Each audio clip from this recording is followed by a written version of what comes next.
Hey, what's up? Welcome to episode 25 of Movie Dumpster. Today we're talking Guyver, Dark Hero, directed by Steve Wang from 1994. I'm Joel Escola. I'm Sean O'Rourke. I'm Connor Guyver Zoanoid McGraw. Welcome to the dumpster.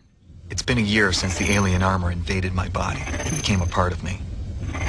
A year since I first became the Guyver and destroyed the Kronos Corporation and their shape-changing killers, the Zoanoids. Now Kronos is gone, but the Guyver stays in me, calling me to fight, to kill.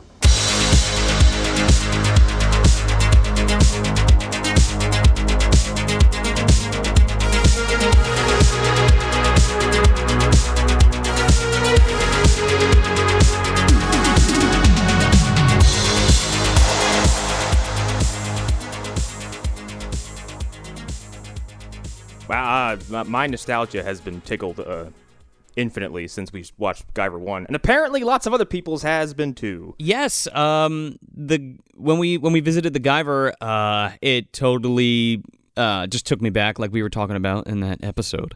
But yeah, it's been buzzing around. I fucking picked up the anime because I never actually saw it. Man, the anime is really fun, actually. It's really good. I watched about 4 episodes, and now here's my experience with it was very interesting because I decided to watch the dubbed version from, like, I don't even fucking know. 89, I think. And it has been a long time since I've watched any dubbed anime that's that old, that hasn't gone through, like, a remaster process, because I found this on the corners of YouTube. Right. And the audio quality from actor to actor ranges, and people have varying degrees of talent in one scene, so you get exchanges like this. Someone goes, "You don't know what the word Guyver means. It means out of control. I can't believe you know the word Guyver means." Ha ha ha ha ha ha ha ha. And then the next guy has like audio crackling coming through his voice, but it's fun to watch. Oh, no, absolutely. Now, you watched the 80s and 90s version, right? Yes, I didn't watch any of the reboot. Okay, I bought the reboot,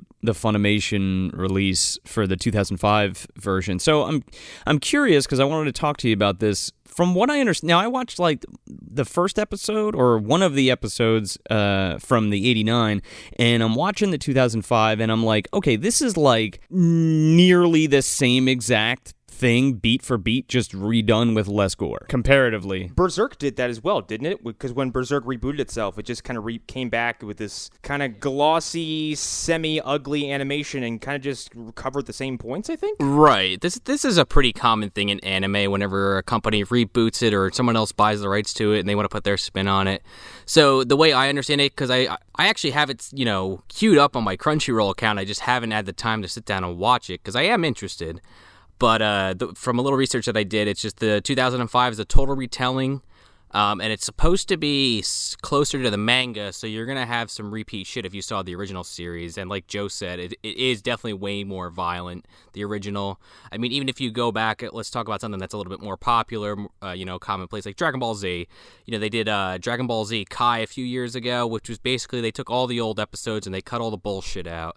But they also went in and removed all the blood because the censorship, from the way I understand it is, they got away with a lot more shit back then, like with people having blood coming off of them and fucking heads exploding and whatnot. I mean, you look at Fist of the North Star, that was like around, late 80s, early 90s. Yeah. And now it's just, censorship's a little different over there. If it was in a manga, it kind of depends on the company that you're working with. Like, Connor mentioned Berserk. That's still probably one of the most violent, crazy, like, most fucked up, series you could possibly watch. But I feel like, at least, like I said, a little bit of research that I did, that it's just supposed to be a retelling of the manga. It's funny you mentioned Dragon Ball, because Dragon Ball has gone through various cycles of censorship. Because when I first started watching it on, like, fucking WB, when I was, like, 7 years old, it was censored to hell and back. And you could tell, even as a child, that they would superimpose objects like rocks and big old, like, hit balloons over people's faces to avoid punches being shown, to avoid blood. And then Toonami happened, and they're like, yeah, here's the rest of it. All the blood's still there. Have fun. Yeah, Toonami, the only thing I remember they ever did was there was a scene in the Majin Buu saga where fucking Mr. Satan is at a bar, and it just says root beer on the fucking bar sign. Oh, yeah, they did that a lot. Oh, yeah, and he was called Hercule. Don't forget that one, folks. Oh, yeah. Many of you out there probably know that one. In Dragon Ball Z Abridged, all of the beer and all the drinks have been replaced by this generic drink called Heat-Tap. I don't even know what the fuck it is. but it's everywhere. It's all they drink is heat tap. Yeah, not to get off on a side tangent about other cartoons, but it's like, I don't know if you guys ever watched Regular Show it was like a show for kids, but it had a lot of adult jokes in it. Let me tell you, that show is only for adults. Oh, well, you know what I mean, though. And they'd always be drinking out of red Solo cups, and they'd be like, we're drinking juice. I don't know. Anyway, back to this movie. That's awesome. But yeah, so like as far as the remake of the anime version of Guyver goes, it's fine. I bought it thinking that it was the originals by accident, but that's okay anyway because I wanted to own both versions, so I was like, all right, fuck it. But I popped it in, and it's just not as bloody as I wanted it to be because it was like, I feel like that kind of bonkers off the wall shit is what makes it work a little bit better. But yeah, the anime's fine, and it's funny because.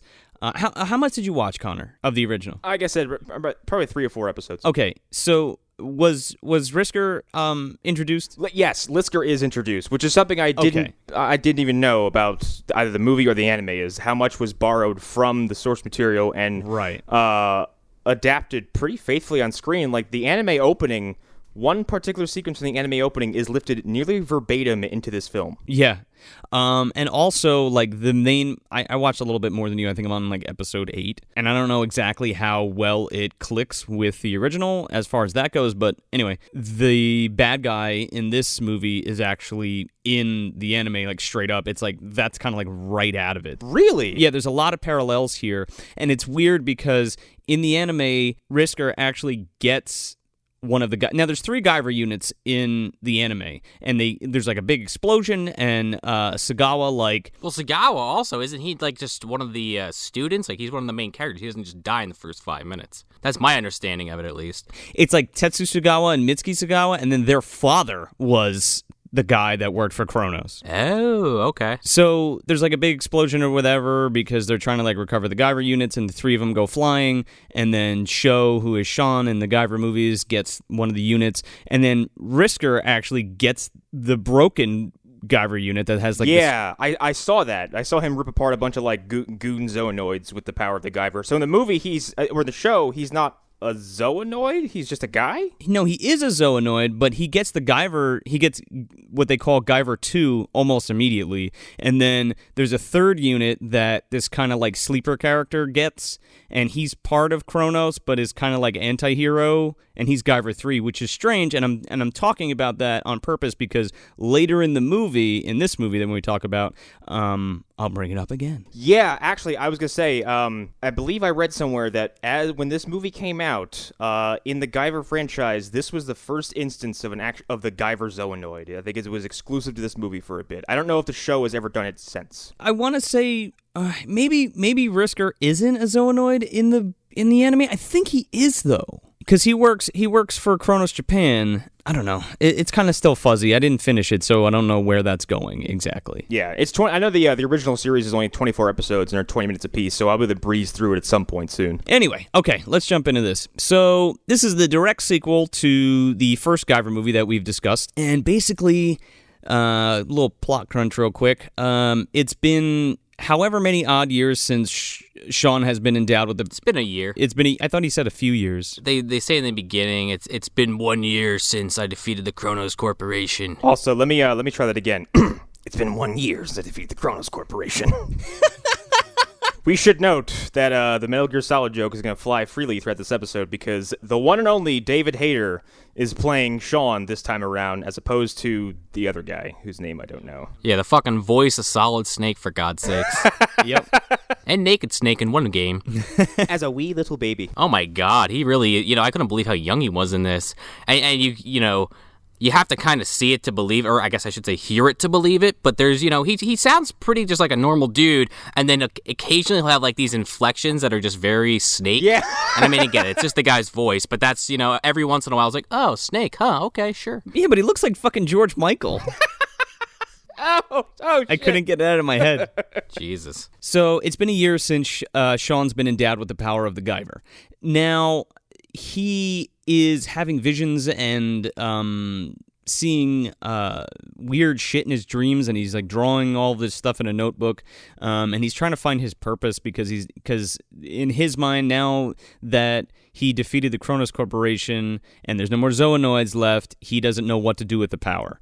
And that's basically the plot of this movie. Right. Interesting thing here too, kind of becomes a focal point throughout the movie is he's kind of almost like, for lack of a better way to explain it, he keeps going through these withdrawals, and it seems like he's almost kind of like fighting the inner Guyver against its like purpose. Right. And you get like some pretty heavy brain damage, feelings from this. You're just missing the fucking Ilmer, but the rest of it's like this pump on his fucking neck that just they cut to multiple times in the film. It just looks like two big pimples on his neck vibrating. Yeah.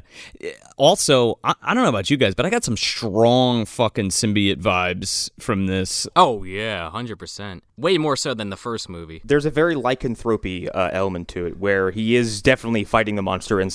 That too, yeah. Because like it's the first movie is like, hey, cool, it's a Guyver unit, you can throw thugs and everything. And this movie, he's like, oh no, this thing has a bloodlust that I can't exactly control all the time. Well, to be fair, he did not forget how to throw those thugs. Let's be clear on that. No. Well, that's a signature move, but he also adapted some very graphic new techniques. So we open up on a warehouse or what have you, and the guy that's in the white jacket from the Michael Jackson Beat It video, he's there. I know. He is a full Miami Vice thug who could maybe stand in for Al Pacino and Scarface from like 200 feet away. And he's like going through these crates, like him and his bunch of like his goons. Yeah, his goons. His goons, who all look like they were like a time traveler, grabbed them from various other times and places in different kinds of action films. And just assembled them here like... Well, like Joe said, it's literally the crew from fucking the Beat It video. They all just met after the video, and they started unloading these fucking cocaine dolls. You've got a bunch of you have like a Cochise looking dude from the Warriors. You've got like an ambiguously Asian guy with a red headband. Several other white dudes with like fucking beanies and sunglasses. Like they all look like just generic thugs who just like run into Steven Seagal or Charles Bronson all the time. So this guy is like taking out Barbie dolls, and he's like, "Yeah, look at this." He's like, "Look at the fucking cocaine's infused with the plastic, and the fucking cocaine in these Barbie dolls." This doesn't make any sense to me. If you melt down plastic, you get a puddle. Yeah, I'm like, what? Well, he's explaining this to the security guard. Like, there's two security guards. One they already blew away. They're not even waiting around for this guy. And the other one, they're just, for whatever reason, explaining their entire plan. I don't know why, but they are. Why didn't they kill this guy immediately, too? Why are they keeping him alive? Who the fuck knows? It's not like they were holding him for ransom or anything. No, right. Waiting for the Guyver. So, I guess, like, Sean doesn't know what to do with his powers, so he's like, I'm gonna go fight crime like fucking alien Batman. Yeah, really. He is like alien Batman, for fuck's sakes. So he just becomes a vigilante and, murders motherfuckers. Straight up. Here's the thing about being a vigilante. If you just leave a trail of bodies, you're going to attract a lot of attention. But however, like, what authority is going to come tell him no? Oh, he has other ways to track attention there, Connor, that we'll get to shortly. Yeah, which that's why I wanted to plant that Batman thing on you right there. That is very Batman, not to keep reiterating that. Batman would vomit if he watched the Guyver work. Oh, probably. You smushed his head. He's throwing up in the corner. Jason Todd's like, I like this guy. So they're doing their deal, and one of the guys that's like up, one of their thugs that's up in the rafters, like keeping watch, gets fucking snaked from, literally. He gets fucking solid snaked into the shadows. Yeah, Sean's up there in a fucking cardboard box with the Guyver uniform on, just waiting. He shines a little light through the fucking, handle at the guy. Over here, come on. So he takes this dude, and then I guess that alerts the guys on the ground, and he like ninjas past some like pipes and shit, and they like see like a flash of something, and then all of a sudden these guys just start unloading into nothing, and they're just like, their faces are just like so like blank. Like, there's no, like, like, I don't know, shooting gun faces? No one's biting their lip or kind of making a mean mug. They're just like, oh, well, bang. They're just like, we're doing this. They're all going full Victor Frankenstein. Oh, damn you. They were shooting everything looking for the fucking steam pipes, and then they finally found it so the Guyver could have, like, a cool entrance. Yeah, they all look at each other like, you guys empty? You empty? You empty? Yeah? Okay, good. Dude, Sean's, like, behind a wall going, like, Oh, I was gonna jump from the rafters, but this is way better. I'm vengeance. I am the night. And then and then a big old steam cloud forms. He does toss this dude from the top, because he makes this giant rig move up top and distract everybody, and tosses this dude from like the catwalk or rafters. In one of many fantastic stunts in this movie, and this dude just fucking eats shit onto a car in slow-mo. But if they had cut away as soon as he hit, it probably would have been perfect. But they lingered just long enough to see him consciously roll off the car. Let me tell you something. He's throwing motherfuckers like into the same car like 7 times. I know. It's really funny. We'll get into this as the movie kind of wraps up because it starts to get real bad towards the end of the film. But the editing, at least in this director's cut that I think we all watched, is pretty fucking haggard. Yeah, the runtime on this one is, 128 minutes? Yeah, it's we'll cover it. I get why they cut like these 20 or 30 minutes out of the original film. Oh, for sure. There's one cut later in the movie in particular that I laughed so hard at that I'm going to dwell on it when it comes up. We're going to hold you to that, Connor.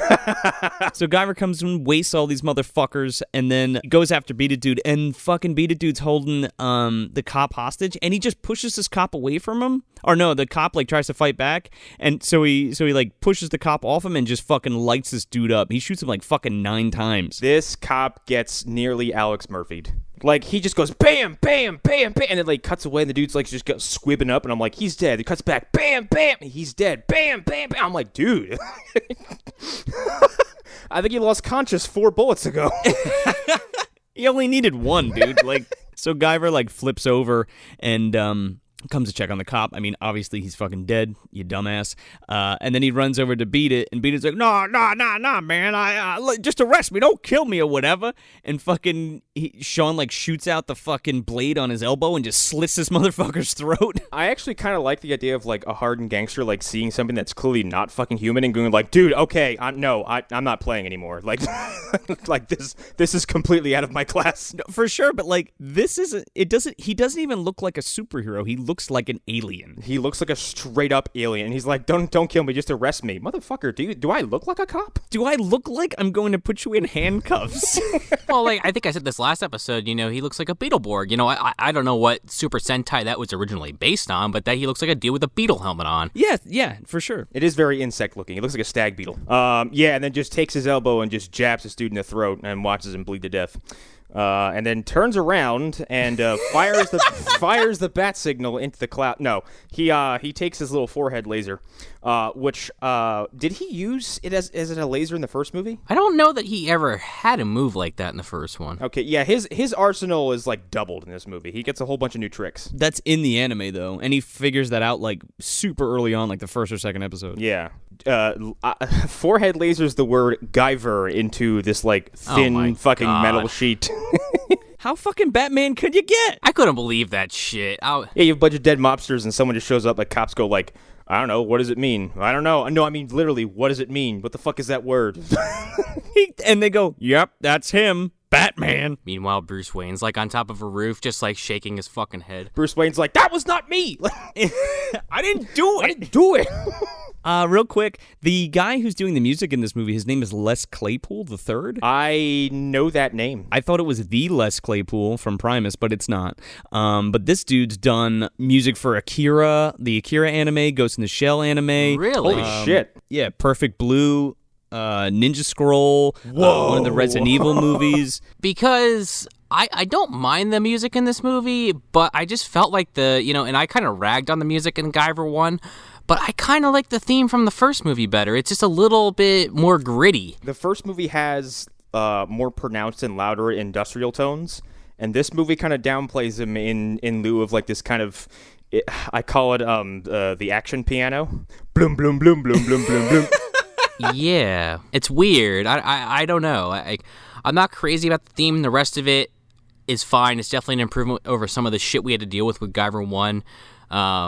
But that's super interesting. Yeah, the music from the first one just gives me like fuzzy feelings inside. It's like, yeah, motherfuck, Guyver's coming for you. It's 90s action cheese. It's kind of yeah. Like, yeah. I would be interested in, this makes me think of something else. But I would be interested if, someone went in and replaced the music with this movie with the first movie or vice versa. Oh. Only because, me and Joe have talked about for years of doing that with Ghostbusters and Ghostbusters 2. So it's just, it's a weird thing in my head that I'm always thinking about. We got to do that. If you go on YouTube, there's a chance you might find it. I actually found someone edited and color corrected the entire final fight on YouTube and actually really? made some of the cuts faster. So the fight actually came off even better than on film because it's minuscule cuts. Wait, for this movie? Yes, and I think added different music. Yeah, like someone fuck with it just for fun, and I was like, this is actually really good. Fan edit? Yeah, I gotta do that. I gotta do that Ghostbusters 2 special edition. There are some talented people roaming around the wastes of YouTube.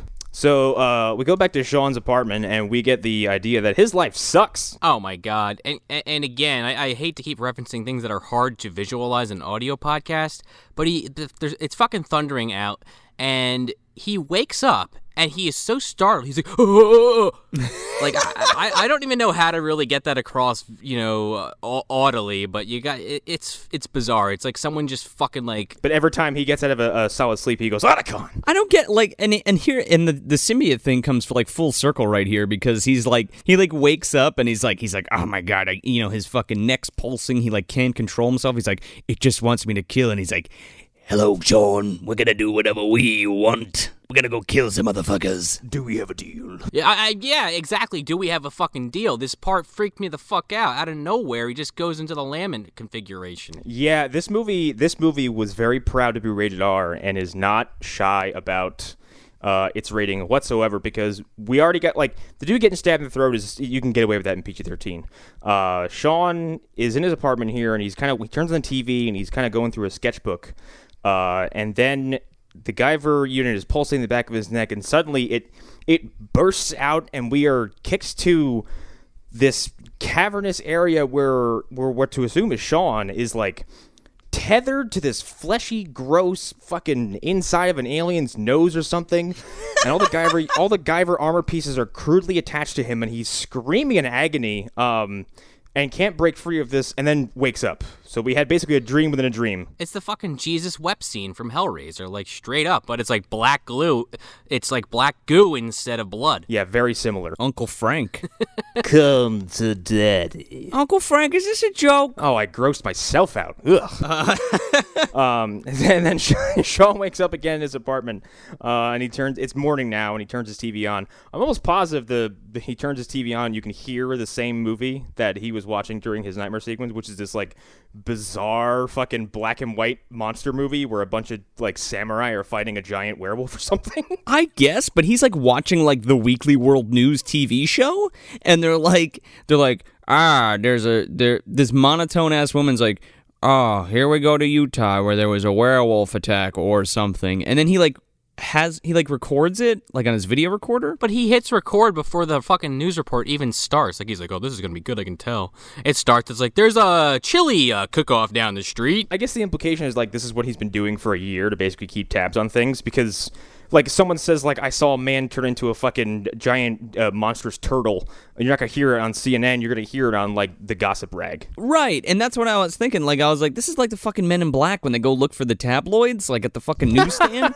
I'm like, yeah. So Guyver has Sean has this is his police scanner. Right. Is this fucking TV show. He's like, I'm waiting for them werewolves to come so I can go fucking kill me some zoonoids. And it kind of actually reflects on this movie actually has a running theme, which I don't think the first movie has at all. The first movie is just here's some action, some bad jokes. Yeah. And this movie actually spends time on Sean's state of mind, and he's like, what the fuck do I do with this now? I killed all these monsters and now I'm just sitting here and this thing keeps telling me to go out and murder stuff. I personally like the first one better, but we'll talk about that later. So he's watching this program, and this guy's like, I'm telling you, it was a fucking werewolf. I watched him transform.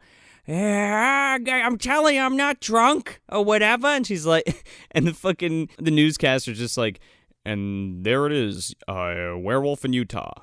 Now, Elvis. I was like, oh, it takes place in Vegas? And how is he doing? And have you seen him lately? I can confirm he's doing fine because I'm convinced I saw the genuine article on a cruise in 2008. Because there's no reason to dress like Elvis, act like Elvis, unless you're going to be Elvis. And this dude was just hanging out on a cruise ship for 5 days. I'm like, it's him. He escaped. Like, There's impersonators all over, man. Connor, you live in Las Vegas. You can't say that with a straight face, can you? this is before I moved here. Okay. Hey, boy, you ever see them Zonons before? And then I ran into one in a Walgreens, and I was like, oh, they're everywhere. Zoonoids or Elvis impersonators? Both. Zoonoids impersonating Elvis. Now that's a movie I would pay to see. People who transform violently into Elvises. They're aliens. So Sean is caught up with the fact that he thinks that he destroyed the entire Kronos Corporation. He's like, yeah, I killed Kronos and all the Zoonoids are dead. I'm like, motherfucker. Like, he lays it out to you. David Gale lays it out to him in the beginning of the fucking first movie. He's like, yeah, they're all over the fucking place, Zoonoids. And he's like, nah, it's cool. I destroyed it all. I think there's another implication that he had been hunting them for a time after the first movie ended and probably had his resources dry up and was like, well, I guess that's it. What does he have? A fucking a Zoonoid radar tracker? He just fucking hits a button and it tells him where they are? No, he watches the news. Oh. He watches the fucking Weekly World News and it tells him where people saw alleged monsters. He keeps bumping into fucking Scully and Mulder on these fucking trips. They're just like, hey, Sean. Oh, it's you again. Toombs just turns into a fucking snake Zoonoid. You just gotta cut his head off. The other thing is, inside the Kronos building, there were those growth pods where they were, growing new zoonoid organisms. And since he destroyed the building, at least that floor, it seems, I guess you would presume that those things would all die. The Zoonoids, I don't mean to go off on the side tangent, but they are so fucking weird. It's like some, or if all of them, are created in these pods, but then it's like you have these characters that are having human children, apparently, and I guess they've either just lived forever and they always looked like that, or there's just some funky shit they're not explaining, because it's kind of fuzzy to me. I guess you can be grown in a pod, like the ones in Kronos, or a la Mark Hamill, you can be turned into one. Right, but this is where that like Sean was saying, it's fuzzy because like in the anime too, the leader of the Kronos Corporation is like, yeah, we're gonna make zoonoids, and I'm like, okay, so you take a human and then you make a zoonoid when they put him in the liquid and they inject him with shit or whatever, but like Sean said, like. Or this movie suggests that there just was zoonoids mixed in with people. Right, all right. That's kind of where I'm a little confused about that. It's fucking weird. But if we're going to really, digest it, if you're going to start a family, what if it acts like a mutant gene, and what if it's recessive and you may not develop it? Right. I guess, yeah, you're right. I don't know. I'm not trying to overthink the Guyver, but it's just a weird oversight to me. Yeah, so if you're trying to preserve your species, what would you rather do? Gamble on reproduction or just fucking stick people in a lab? Well, yeah. It's funny because, in the anime, they, make stronger zoonoids as the series progresses to fight the Guyver. Yeah, it's pretty neat. So Sean, he's thinking about this werewolf attack, and then he has this little. I don't think it's a flashback, but it's framed like a flashback, but it's definitely happening right now, where he's talking to Misky, and let me tell you something, I get that they recast Sean, but you couldn't get the same actress for Misky for this one fucking scene. Nobody comes back. Right? What the fuck? Fucking embarrassment, man. Come on. But anyway, so she's basically talking to him, and let me tell you something. Misky, I actually liked in the first movie. She was one of the few characters I could tolerate, and in this fucking 2-minute scene that she shows up in, she's totally unbearable. She's just a total jerk-off to Sean the entire time. She gets, for lack of a better term, Jane Fostered, where her character gets progressively less interesting over time, and then you see she's like, you're there because you have to be, and then by Thor Ragnarok, it's like, oh, we broke up, yes, and she's not here, get over it. It's funny you mentioned that, why she didn't come back, because I'm almost positive while they were filming this, they were filming Teenage Mutant Ninja Turtles 3. And she's in that movie. Oh, God. Holy shit. I didn't even think about that. I try not to remember too much about that movie because it's a fucking nightmare. And God, if the fucking somebody, whatever God you believe in, strike you down if you ever have me watch it for this fucking program. Jesus Christ. I don't think I've ever actually seen that movie in its entirety from start to finish in one sitting. Connor, we're just going to forget this conversation ever happened. We're never going to talk about this again. Oh, it sucks. Here's all I remember. Tarzan Boy. That's it. It's really bad. God. The song. That's all I remember. That song was used in the trailer and at some point in the film, and that's the only thing I fucking remember. So with that nightmare embedded in my brain, Mitski's just basically like going to Sean, oh, you're going out there and you're killing people, and I thought you said you had this under control. And he's like, oh, the Guyver, he kills, I don't kill, it makes me do it, and she doesn't even try to understand him. Like, she clearly is like, the first movie at the end, she's in the fucking lab with him, he's fighting all these goddamn things, she sees Mark Hamill get turned into a cockroach, and she's still gonna like give him shit over this. Like, come on, man. She's very not understanding of a man who she watched go through a life experience that no one will ever have. No. And she's like kissing his fucking bloody hands at the end of the first one and shit. But she watches his entire existence get uprooted and literally had him get reborn in her bare hand, and is like, well, get bent. Like, yeah, pretty much. Stop killing people. But they're bad people. Was Jimmy Walker just not in this movie because he was on a different mission to assassinate Mitski after, she left all this information, like, without... Here's the thing, from the first movie to this movie, only Steve Wang directed this one, and none of the originals kind of...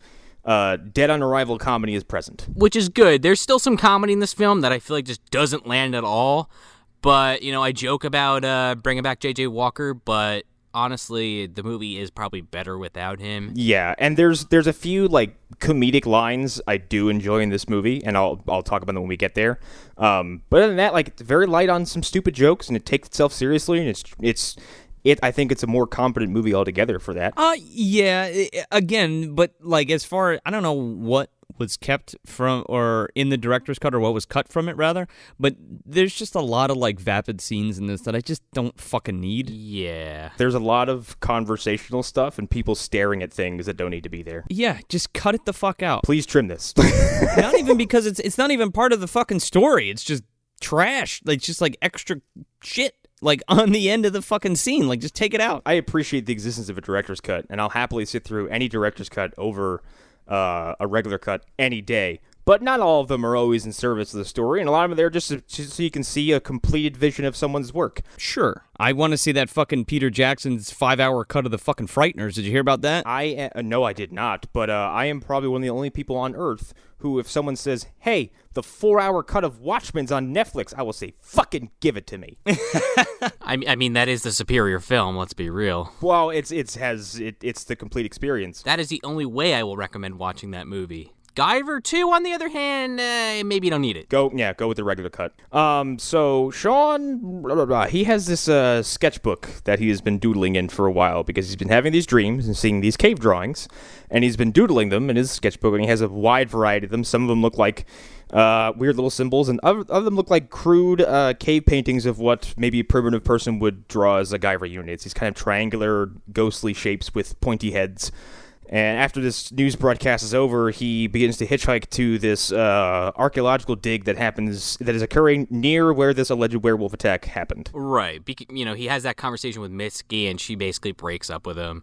And he hitches a fucking ride. He has got the old, thumb out on the side of the road. Yeah. I was like, this motherfucker's hitchhiking all the way there? Yeah, he doesn't have the fucking scooter anymore, I guess. Well, it broke down and Greg stole it.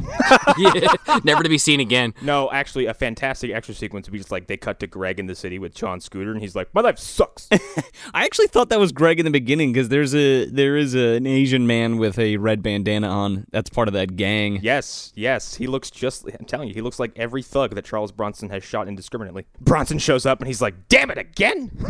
Somebody beat me to it." Sean hitchhikes, basically all the way from L.A. to Utah, and he kind of gets dropped off on this like roadside diner / convenience store. He gets dropped off with what's basically I refer to as a Stuckey's. He goes in this place, and there's like one guy behind the counter and like a few other customers, and I forget how it gets to this point, but he has the fucking notebook that Connor was just talking about, and he's talking about how he needs I gotta get up to the archaeological dig, I really need to get up there, and the guy's just kind of blowing him off, and this woman in the corner getting groceries just kind of like overhears him talking, and it was like, yeah, why do you want to get up there? And she introduces herself as Corey Edwards, and she's one of the archaeologists on the dig. I thoroughly enjoy Corey. She's fun. She looks like fucking Topanga. And I was like, yeah, you look like Topanga. She does, but as the movie goes on, I really start to enjoy her more because she kind of starts as a damsel in distress, and then by the end, she is picking up sledgehammers and hitting people in the face. This is true. So Sean buys a fucking Danish or whatever, and they go outside. And he's like, all right, well, take me to the archaeological dig. And she's like, no, fuck you. And then she gets in her truck and leaves. Well, no, she says, oh, no, I'm sorry. She leaves and comes back, and her accent, her rich Canadian accent, or wherever she's from, it's got to be from up north, slips, and she's like, get in the truck now. Well, she was buying Bud Light, not Molson. Oh, no, it wasn't Bud Light. It was Bud Dry, because she's got a big fucking 36-pack she hands off to somebody when she gets there. Needs a fucking moose head. There you go. You don't need that much beer to fucking archaeological dig. What do you think is going to go on there? I would have died if they had the fucking Molson and they were just like, whoa, you know what's in Utah, not Canada, eh? Also, these motherfuckers are in like this deep-ass cave and they're wearing shorts and short sleeves. Like, it's freezing down there. What are you doing? This one character that we get to in a little bit, this guy Bob, is standing there in fucking sandals and a t-shirt. The funny thing is that with what you just said about the cave, like, that's it. It's clearly a set, which I thought was interesting. It's this big set, or it's big looking anyway. It might be just like one main set with several kind of side shoots. Well, you know, they get to the camp and they kind of walk around. It just kind of looks like your standard archaeology dig site that you would see in any movie or in a National Geographic. And then they go to this cave you guys are talking about, and it's, I don't know. It looks pretty cool. It definitely has a little bit of that Joel Schumacher feel to it. You can tell when you're looking around at things, you go, that's plastic. Yeah, well, see, that's a problem I had with it. I was like, everything is just a little too well lit. Like, it could have been a lot moodier in there. Because it looks cool. Like, I'm kind of poking fun of it, but at the same time, I do enjoy the look of it overall. It just looks very fake. Oh, yeah, no, I think in comparison, this movie looks fantastic most of the time because it takes place outdoors in the daytime. Right. Which, like, is such a rare you see because this is technically a superhero film. Yeah. It didn't really happen until, like, Marvel decided to color everything up because, like, the Batman movies are all they're all at night, and a lot of blockbuster CGI, big boom bang climaxes are at night in the rain or in some kind of setting that will obscure the visuals so it makes it easier to animate or whatever. Yeah, well, they also want to bring the horror element out. Yeah. Right. And, and then around that time when, well, actually, what year was Batman around? That was like 99. Oh, that whole movie is lit by neons. That movie's hideous to look at. I think Batman Forever's worse in that regard because there's entire scenes lit by black lights. It's just one fucking scene. We already had this conversation, goddammit. Forever is superior to Batman and Robin. Oh, totally. But I was actually thinking about it today while watching this movie is that in Dark Knight Rises, when they start lighting up that batsuit he has, God, it looks fucking dumb. Because it just looks like he's in this rinky-dink Batman suit with this big, bulgy, like, kind of silly-looking helmet. I'm like, that suit looks so much better in the dark. It looks cheap. Yeah, it looks dumb and cheesy, and I would have rather had him his big fat cowl from the first movie. It would look way more menacing, but the Guyver suit in daylight looks awesome. Oh, yeah. Oh, it's meticulous. Again, Steve Wang's doing the effects, too. Also, that's a big thing with the anime, too. There's a bunch of outside in the woods shenanigans going on. So it was cool to see, like, the translation of it. Yeah. Also, in regards to everybody wearing shorts, what I was going to say is that since this is obviously a set, it probably was 1,000,000 degrees in there.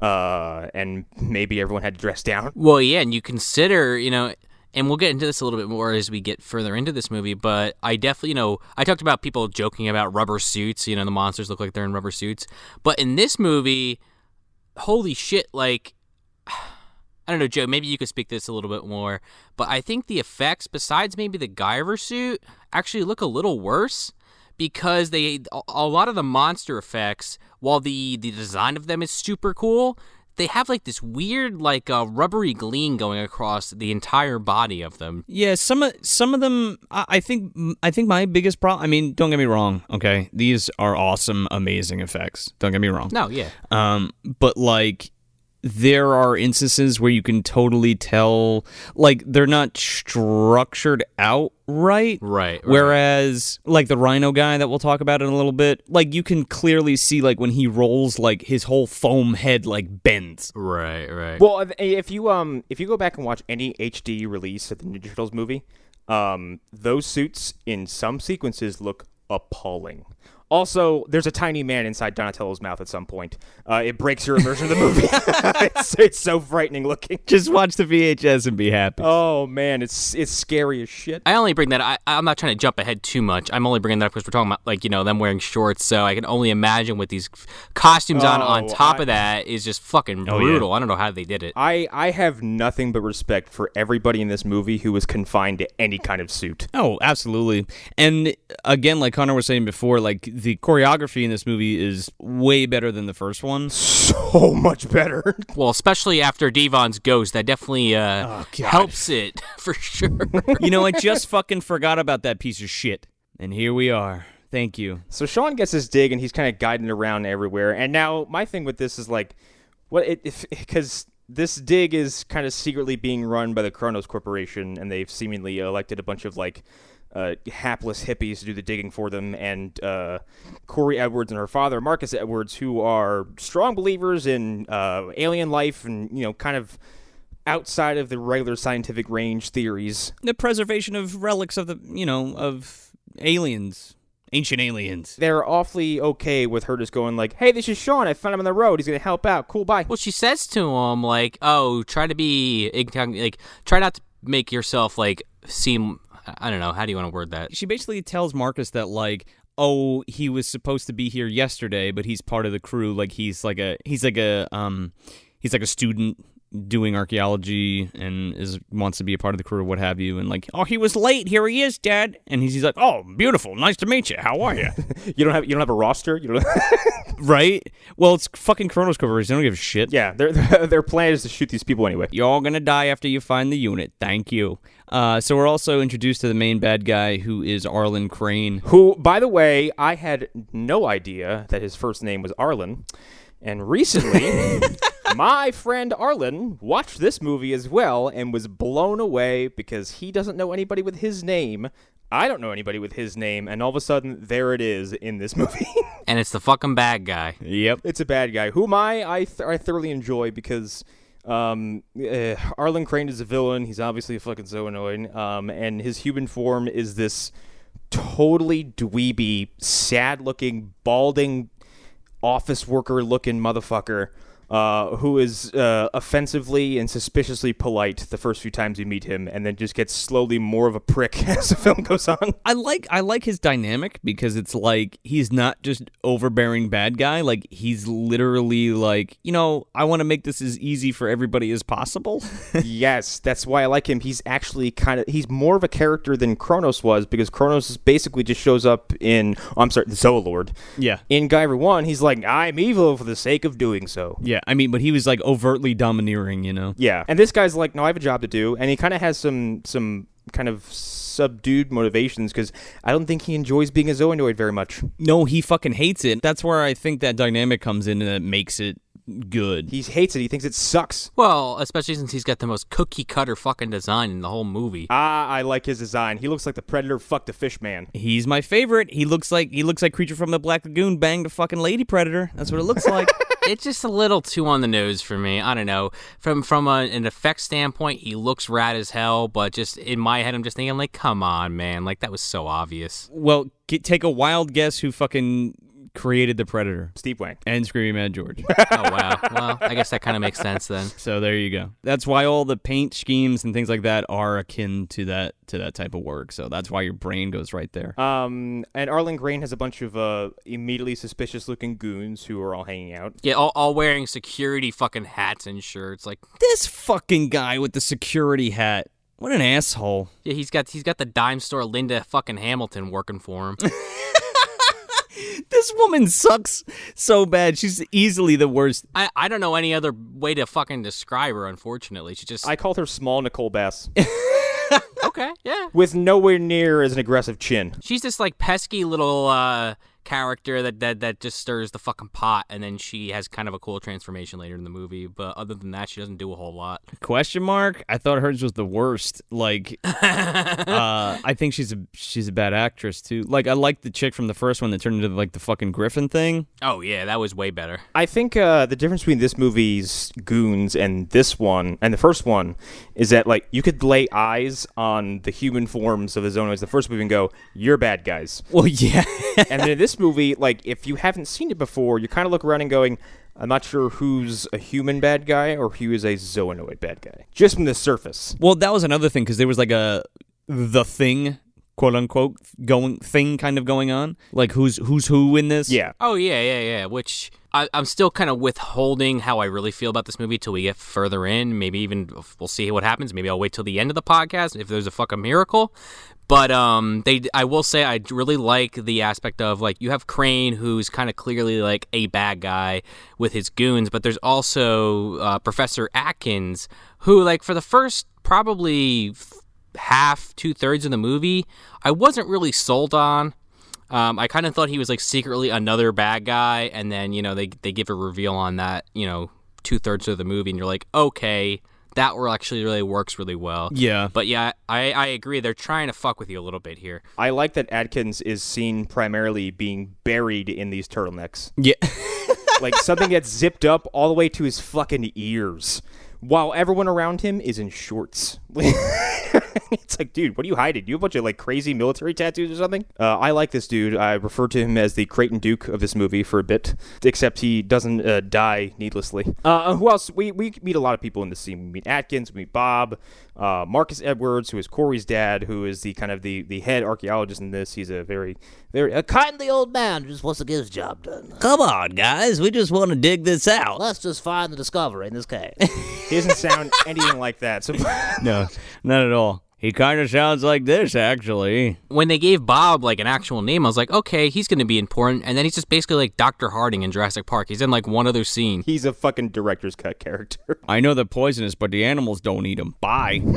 Meanwhile, Sean's standing there looking at the skeleton like, it looks like Lisker. Fuck! Well, yeah, I think, and this is an interesting kind of revelation this movie kind of offers, is that there's not, like, a zoonoid is not unique to its own form, and I guess there's different strains of them or different species. Yeah, I on one hand I was kind of into that idea, and on the other I just felt like it was them saying, "Hey, we have this fucking costume, let's reuse it." Well, we're definitely doing that, but in the anime there are like multiple that look the same. Okay, They're like classes almost. Exactly. Yeah, because they're like, this is zoonoid enzyme, and this is zoonoid, ripper or whatever the fuck, you know what I mean? got you. And even actually funny I said that because as Sean is introduced to this little site and they're digging up what looks like, Sean even whispers to him, he's like, Lisker.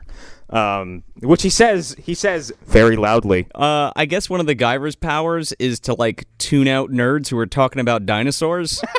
Because he's like looking down at this skull, and this guy's like, yeah, I think it's an Archaeopteryx. And he just like, tunes him out. Yeah, and then Sean's like, cool. Well, see ya. After this, basically Corey and Sean have been building up this like what appears to be slow but is actually incredibly fast rapport. And it's the end of the day, and they're just kind of like bullshitting around like on the back of this truck like it's fucking like a Dazed and Confused or some shit. And it just kind of turns into a romantic comedy for like a minute or two while these two just flirt with each other. Or, I should correct that. While Corey flirts with Sean and he just doesn't pick up on it at all. And Careless Whisper starts playing in the background.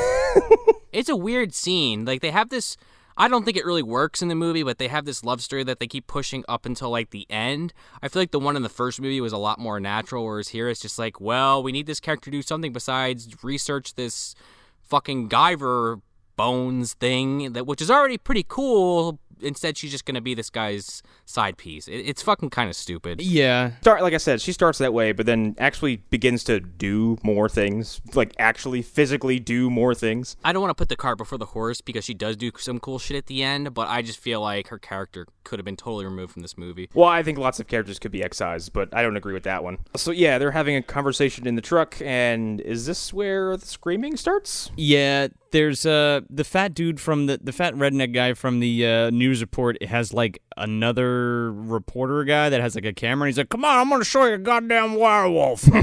Yeah, he brings fucking Don Lemon with him, and Don Lemon's like, I don't think I should be out here. He looked like Aries Spears. So they go out there, and he's like, "Look, I'm gonna show you a werewolf." And Rhinoman. Did he throw chum out? Like, how did he fucking coax this guy to come out? I don't know. See, that's the thing. Oh, no. They drop a line about why this is happening. It's because this crazy drunkman is like, werewolf killed my brother, and so he wanders back on the campsite. Oh, well, no, I'm not saying that. I'm saying, like, why does this dude just decide, like, I'm going to attack them because, fuck it, I killed the guy's brother, I might as well just finish the job? Like, what's the point? He says, you shouldn't have come back here. He's keeping the area secure. He's keeping these idiot locals off the property. Okay. Right. So this guy is like this zoonoid's like a shark, porcupine, rhino. I don't know what the fuck it is, but I love it. I love the fact that it meows. Oh, God, I hated that. It's a fucking like ox, or not an ox, like a bull yell, or whatever you'd call that, a bull. Well, it's like it reminded me of the fucking screeching sound the monster in the closet made when it opened its mouth. Sorta. It's like a bull mixed with a cat yowl. Yeah, it's weird. It's got to be some kind of public domain thing because, or at least like royalty-free sound effect, because in one of my favorite Mrs. Science Theater episodes, Werewolf, the titular werewolf, whenever it roars, it also has this strange meow happening in the background. Yeah. And even the robots are like, what is it, a bear, a cat, a bat? I don't even know anymore. When he's in the woods? Yeah. That one scene where he's in the woods? Fucking great. And it's going, meow, meow, meow, meow, meow, meow. Yeah. And then Joe Estevez shoots it and leaves the movie. Yep. So, this guy's basically under attack from the zoonoid, and meanwhile, Sean and Corey are having this conversation basically where he won't tell her why he is there. Like, he doesn't want to admit that, it's because I have this Guyver unit in me, which, okay, fair enough. I've got an alien booger armor inside my neck. Yeah. So they hear this screaming, and they fucking... I guess Sean runs off. He's like, it might be a bear. I'll stop it. Sean goes, another bear attack. I'll take care of the bear. You go get help. And Corey's like, right. And then takes a few steps and goes, hold on. Take care of the... What are you going to do?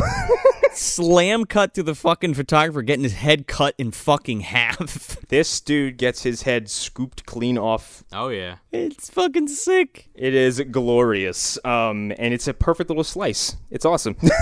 It's beautiful. And then he goes for the redneck drunkman, and Sean transforms. And now this is cool because instead of just like yelling in the first movie, it goes back to the anime again, and he actually says Guyver, and when he yells Guyver, the fucking armor comes out, which isn't as cool as the first movie, so points off for that one. Well, this movie kind of takes a few, and like there's shortcuts that I understand because one, they probably had to conserve their budget, probably less of a budget, because one, like, they were probably like, we got a sequel? Holy fuck, we're doing a sequel. And we're probably trying to consciously spend their money. So a lot of it is done with like minimal CGI, and they cut corners by having Sean like walk behind something that obscures his vision, obscures your vision, and you hear the suit retracting. I didn't mind that. Yeah, which actually some of them are pretty cool. Like the tree was cool with that we'll talk about in a second. It gets a little old towards the end of the movie, but I totally get why they did it, and I'm mostly okay with it. Also, like they had new monsters they were introducing, so I guess they were like, well, anything we've seen before, we'll just kind of do quickly. Yeah, and I mean, they kind of did that in the first movie, too. If you remember, there's like the scene where the two CIA agents walk in, and they come out of the shadows, and they're in zoonoid form. So there's some precedent for this. Exactly. So Sean runs up to this thing, and we have our first Guyver zoonoid skirmish, and holy shit, the choreography in this movie is incredible. Yeah, it's really good. Every fight sequence is infinitely better than the first one. These two have a brawl, which has lots of really cool kung fu stuff. Sean backflips up a tree at some point. The zoonoid like rips a tree down and like... Oh, that's my favorite moment in this fight because Sean goes, what are you doing here? And instead of answering him, the zoonoid's like, I'm just going to hit you with this tree. Yeah. Well, he's like, I killed all of you. Why are you still here? Well, he tries to hit him with it, and Sean, like, he does these, like, 450 fucking point spins in the air, like, multiple times in this movie, and he does this jumping spin, and he lands on this fucking log as the guy's charging at him, and he accidentally hits, like, another tree, and he's, like, stunned for a second, and he does this awesome fucking ninja run on this log, really and cool. just kicks this guy in the fucking face. It's awesome. He goes flying. Oh, that's one of my favorite things about the fight sequence. This is that people are hit violently and then they just fly into something and eat shit. And it's filmed. You can see everything. It's in slow motion. There's dust and dirt and blood and whatever flying everywhere. And this fight doesn't really have an ending as they kind of get to a stalemate. Sean cuts a piece of his face off, kind of. I think he slashes him in, like, right above one of his eyes, right? Yeah, it, like, takes a piece off of him. He doesn't get a good chunk out of him. And then the fight kind of ends because Corey and help have arrived. So Zoonoid runs off. Guyver doesn't. Sean kind of takes his eyes off for a second, looks back, and this Zoonoid has seemingly teleported into non-existence. I don't know how you lose a big beetle rhino shark. I don't know. Screeching and fucking yelling all over the place. Then Sean just loses object permanence and just decides to lose the fucking transformation right in front of this guy who's on the ground, like, pissing his pants. And it's like, dude, what are you doing? Oh, Sean's concept of a low profile is very it could use work. I think he already made the decision, like, this. Nobody's going to believe this fucking yokel that he saw a giant rhino man. Yeah, I guess so. So he was like, whatever. Fuck it. I saw you on the news rag. No one's going to listen to you. Yeah. Everybody thinks you're a fucking moron. So the rest of them run up, and the guy's, like, pointing at Sean, like, oh, you're one of them. He's one of them. And immediately gets shut down. Yeah. Corey's, like, looking at Sean, but doesn't really believe the guy, but there's, like, something there. She's not totally sure how she feels. Meanwhile, Atkins, he's got, like, a fucking rifle, and he's, like, leaning down, and he starts, like, ruffling around in the dirt, and he just finds this piece of skin that you guys mentioned. Yeah, it's like whatever piece that Sean cut off, Atkins fight. I fucking love Atkins because Atkins is like the one who's like, yeah, you came here to fight a bear, right? Funny. Yeah, and then he just picks up this piece of skin and just bloop, puts it right in his fucking front pocket. You can hear it squelch. It goes like I'm like, ew. Save that guy for later. Imagine if this was Ticks and that was just like one of those pods he stuck in his fucking pocket, and then later in the movie he's just like got all these things all over him. We should do Ticks. I'm infested. We should do Ticks. I love Ticks. I love Ticks. I love how Atkins is like, oh, yeah, well, this guy's all right. Give me a blanket. Then he's like, all right, let's wrap this other fuck up and throw him in the car. And I'm like, I know. No, you can't just do that. Why is everybody always trying to fucking pick up these dead bodies? Like, leave them there and call the cops. I like how the running theme of the movies we watch is that, like, people just have no care for corpse disposal. No, they're like, oh, well, he's passed on. Wrap him up in this quilt. And put him in the Jeep. This quilt that clearly came from someone's sleeping bag, and just wrap him up. Do they have, like, a separate one for the other half of his fucking head? Dude, one of those poor fucking volunteers can come out of that cave and go, anybody see my blanket?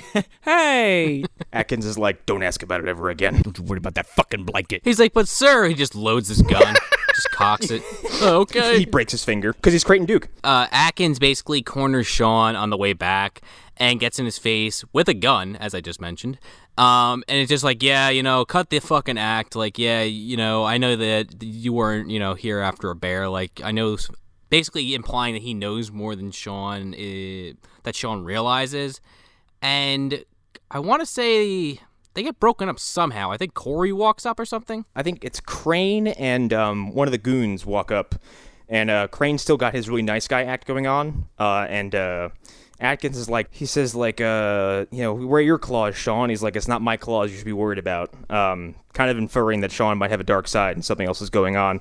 Because rightfully so, he questions the fact that a man would run up to a bear attack unarmed and leave unscathed. Oh, yeah, he says something like, is this your claws? And he's like, that's not my claws. And he's like, well, whose claw is it? And then he's like, doesn't say anything. He's like, yeah, that's what I thought. What the fuck's going on? Yeah, he's like, that was a very weird response. Like, you do realize that, right? And Sean's like, I guess you're right. Sean's like, I'm not good at this.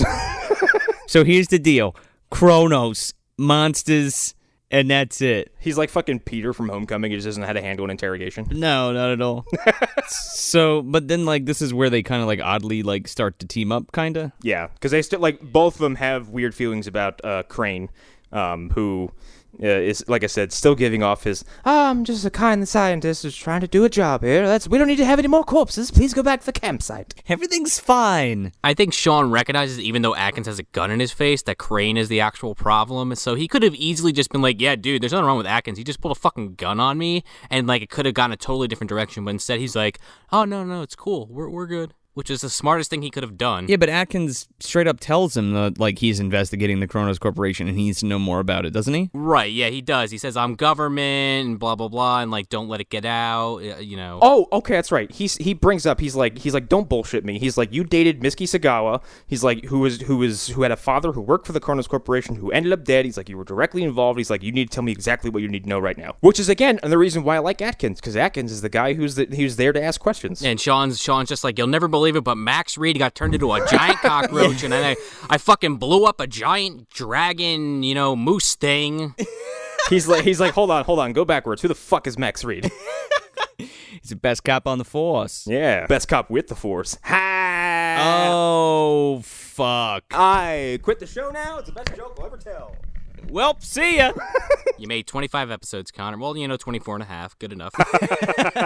It's okay. I've quit Phantom Zone for jokes that way about 10 times. I opened a show saying my butthole burns once, and everyone was very mad at me for the duration of the episode. Oh, man. Well, now it's a thing in this one. Actually, it's funny you mentioned that because Arlen and Hunter are recording an episode of Monster Mash right now. So then we cut to Crane, and this is the first look at what I assume is another Zoolord? It's gotta be because, it doesn't look anything like David Gale, and there would be no reason to imply that he survived what happened to him at the end of the first movie. No, of course not. He was blown to pieces. Yeah. Well, that's another thing. I know I'm going to keep referencing the anime just because I want to just draw these parallels, but there is a character in that, which I'm not sure if that's supposed to be who David Gale is in the movie, but there's another guy that's way more akin to this guy, and talking to him through this little TV thing. And okay, so earlier in the episode I brought up Guyver 3, which is just the third Guyver in the anime series. The person.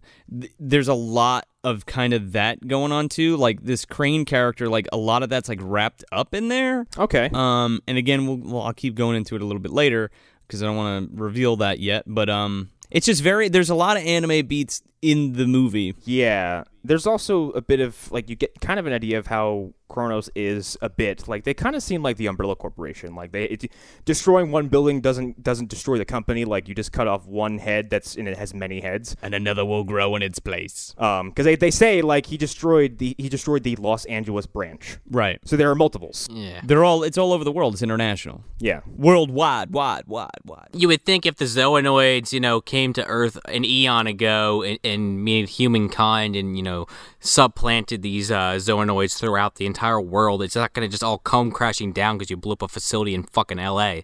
They're like, damn it, we put all of our eggs in Los Angeles. Wouldn't these fucking things have taken over the Earth already? We're talking about eons ago these motherfuckers arrived. Why is it taking so long for them to dominate the Earth? I feel like it's almost like a they live situation where they're just biding their time and they would rather do it slowly and incorporate themselves in society until they're ready. It's more like Hydra, where they instead of being this very glaring and obvious domineering global threat, they have infiltrated every major force on the planet and can just basically manipulate events to their liking. You're right. Because Hydra, Zola says in Winter Soldier, he says, we've basically been writing history since the end of World War II. Every major global event we've had something to do with. I mean, I'm not saying that Kronos is as competent as Hydra is, because they're not. But their philosophies are kind of the same. No, but that's totally right. Again, because the anime, I think the main bad guy says that. He's like, yeah, we're going to put them all over the place, and then one day we're just going to set it off and fucking kill everything, and then that's going to be it, and then we'll rule the world. Bye. Yeah, David Gale's going to go on a fucking microphone and go, I begin Order 66. Yeah, thank you. It's Order 65. Yeah, why not? Doesn't want to be exactly like Star Wars. Palpatine's next to him going like, don't steal my stuff. I am the Senate. Meanwhile, he's over on the side with this fucking toaster. Fucking if Ian McDiarmid was in one of these movies, I would lose my mind. Imagine, Guyver 3? Yeah, after this movie, I don't think Guyver 3 is ever going to happen. No, but that'd be sick, though. I don't know. I'd watch it. I'd give it a shot. I'd watch the fuck out of it. I would watch the fuck out of a third Guyver movie. You kidding me? Bring Mark Hamill back. They just recast everybody again. Yeah, except Mark Hamill. You have him come back and just have him just play a different character. And someone's like, aren't you related? And he goes, no. So, Sean is like sleeping in like a barrack, and he starts to have like another fever dream, and we find out that the suit within him is interacting with something that's in this dig site, this cave system, and something like boulders out of like one of the canyon walls or the cave walls, and then he wakes up, and then another archaeologist like comes in, and she's like, hey, what's this fucking thing on the wall? And she like scrapes it away, and she's like, it feels like leather and it's soft, but it's hard like a metal. Oh my god, it's alien shit. And then she calls what's his name, Marcus? Yeah, Marcus comes over, and he's like, oh my god, I think you found it. And then in the matter of like 5 minutes, they have unearthed this entire spaceship in this cave. Yeah, it looks like one of the spaceships from fucking Coneheads. It does. It's very egg-shaped with a few interesting little pieces onto it. Well, you don't see a full version of what these ships look like till later in the movie, but what you can see now is just this kind of this gross-looking dome. Yeah, so they find this ship, and so that night they like celebrate and they have like a big party or whatever. Yeah, they put the lowrider on. Fucking Norm's in the background. We didn't know you were in this film, Norm. I just pop up occasionally. It's like all your goddamn equipment woke me up. Fucking Norm's like the head digger. He's like, that's how they got it undone so quickly. They're like, Norm, get on the job. He fucking clocks in. The fucking Kronos Corporation's holding the Lumen hostage. They're like, nah, you dig for us, you little shit. Oh my god, I got dark real fast. John Hurt drove him there in his talking car.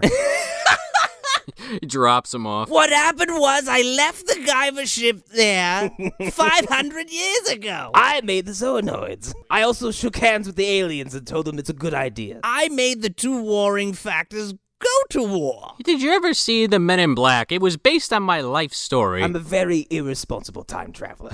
Fuck it. Here's some alien bio booster armor. I don't care. He takes his fucking Mary Shelley's Frankenstein book and just throws all the pages in the air. I'm waiting for the fucking Frankenstein Unbound, like, Saturday morning, like, cartoon, and it's just basically, like, John Hurt, it's drawn like the Magic School Bus, and he's, like, talking to the camera. He's like, shit. On today's adventure, we go back to Los Angeles again. I know we've been there before, but there's many, many characters we need to visit. Today we're going to Utah. It's like Doctor Who, but he just fucks up everything he touches. He gets to yesterday's target, and it's like Daniel Baldwin looks at him. He's like, what the fuck are you doing? He's like, I have a script for you, Mr. Baldwin. I know how this plays out. Here you go. That's why we can't figure out where zoonoids came from, because he keeps fucking with it. He's like, I created them. Well, they've always been here, but they're sort of an alien race, but not really. The timeline changes 10 times within 15 minutes because John Hurt just can't stop recklessly fucking with time and space. Meanwhile, the actual Doctor from Doctor Who is like just chasing the TARDIS like, I will fucking get you. Yeah, John Hurt is fucking Flash, and the Doctor is the Bullet. You know what's funny is that John Hurt has played the Doctor in Doctor Who at some point, so... He played him in like one of the anniversary episodes too, didn't he? He played him in The Day of the Doctor. He played the War Doctor. He was the version of the Doctor who refused to call himself the Doctor because that was the one who committed genocide against the Daleks. Gotcha. I fucking love Doctor Who, by the way. Yeah, so they're having a party, whatever. They're celebrating the fact that they found this ship, and Corey and Sean are down by the spaceship, and they're talking, and nothing. See, this is one of those scenes where like nothing really comes out of this scene except, hey, wanna fuck? And then Careless Whisper kicks up again. This is pretty much the stuff in this movie I'm willing to criticize the most, is that this kind of long stretch between the second time we see Sean in the Guyver suit, and the third time, because that's when the movie takes a much-needed pickup in pace. The middle stretch of this movie is people walking down hallways, looking at things, talking about things, or staring at each other. But it's nonsense. Like, it's not even plot-driven, like, at all. Yeah, and the stuff that needs to be there is mostly around Sean, because he's being called into this ship by this, like, alien AI that's still alive on this fucking ship. Oh, God. Right. I thought that was fine. I hated that. Really? I thought it was kind of cool that because the whole reason that Sean is attracted to this site and he keeps like freaking out, having these crazy dreams, is because this ship is calling him to kind of, actually, I don't know what it's doing. He's been asking it, what's my purpose, but he says, I don't understand, because this thing is just doing like full Peanuts adults at him. It's going, Yeah. Right. So I don't want to jump ahead too quickly, but, I say that Corey could be excised from this film and it would be fine. I mean, I'm kind of exaggerating a point because I like her as a character, but just the way she ends up at the end of the movie was disappointing to me. And this plot line of this this AI or spaceship or whatever the fuck he's talking to, it has a payoff, but it just takes so long to get there that I just did not give a shit by the time it got there. Yeah. The visual payoff is awesome, and I will say why when we get there, because there's a lot of money and resources dumped into one particular moment that I'm really impressed with. Yeah, but on the whole, it's kind of like half-baked. Yeah. Right, yeah. Yeah, it seems like something they really wanted to do and probably had to cut or shorten a lot of it. Yeah, but why isn't that in the director's cut? Exactly. Well, like I said, they had to probably manage where their money was going and probably couldn't do anything more with a lot of the stuff they had envisioned. I don't think these people had a lot of time or money to really play in this universe that they were trying to set up. Oh, I believe that 100%. Yeah. So, and like I said, we're about to break down a long stretch of just talking. Yeah, so now we're trying to open up this fucking ship, and security guy, or whatever the fuck his name is trying to open it with a blowtorch, and the fucking thing's like not even getting hot. And he's like, anybody else got any fucking suggestions? And what's his name? Marcus is like, what do you want me to say? Open sesame? And then the fucking thing opens, but Sean it's responding to Sean, it's responding to Sean, yeah. Who is lucky that a butthole opens in the wall because he's having a fit. Wait. What? Yeah. Oh my fucking God. I didn't catch that at all.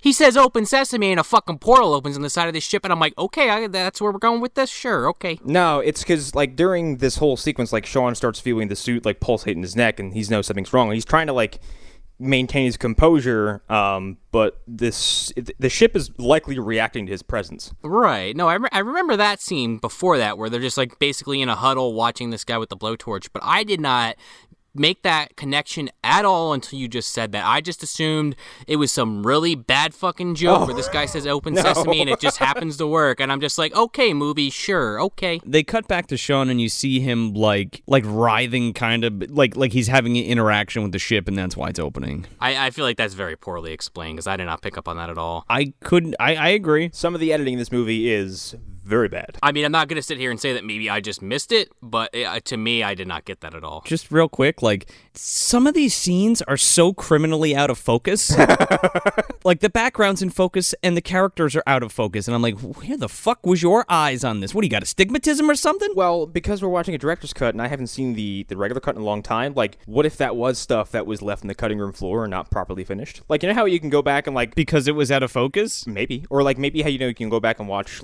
before the special edition, actually even during the special edition of Star Wars, you can watch certain sequences and go, yeah, this wasn't supposed to be here. Well, yeah. No, I get what you're saying. But, it seemed like there was beats that, needed to be there that were out of focus. I'm like, what the fuck? Yeah. I think most of them were at night, though. So, I mean, I get it. It's hard to do it at night, I guess. Or something. Or whatever. So that, they all go into the ship. First, Marcus goes in with a radiation suit on, and he kind of just meanders around in there for 5 minutes. And he comes out and he's like, we can go in there without suits on. It's fine. Fuck it. Hey, he's fucking smarter than the people in Prometheus and Covenant who land on a fucking alien planet and someone goes I'm gonna take my helmet off. Yeah, there's some Prometheus shit going down at the end of this movie, but go ahead. So they all basically walk in, free reign. No one's really paying attention to each other. And again, Sean just wanders off in this alien spaceship on his own. And he comes across this fucking Cerebro room. And I also have to note, this entire ship looks like the sewer area from the Mario Brothers movie with this fucking fungus growing all over the place. It's got an alien vibe, but everything's connected via a weird mucus membrane or a tendon or something. I like it because it's one of my favorite things about these movies is that they are unapologetically disgusting. And everything in this ship looks like I wouldn't touch it with a 10-foot pole. Sean, I thought the same thing, like fucking Mario Brothers. Like, Luigi, you're talking to the fungus in the shower. Oh, yeah. Trust the fungus, Luigi. You gotta trust the fungus.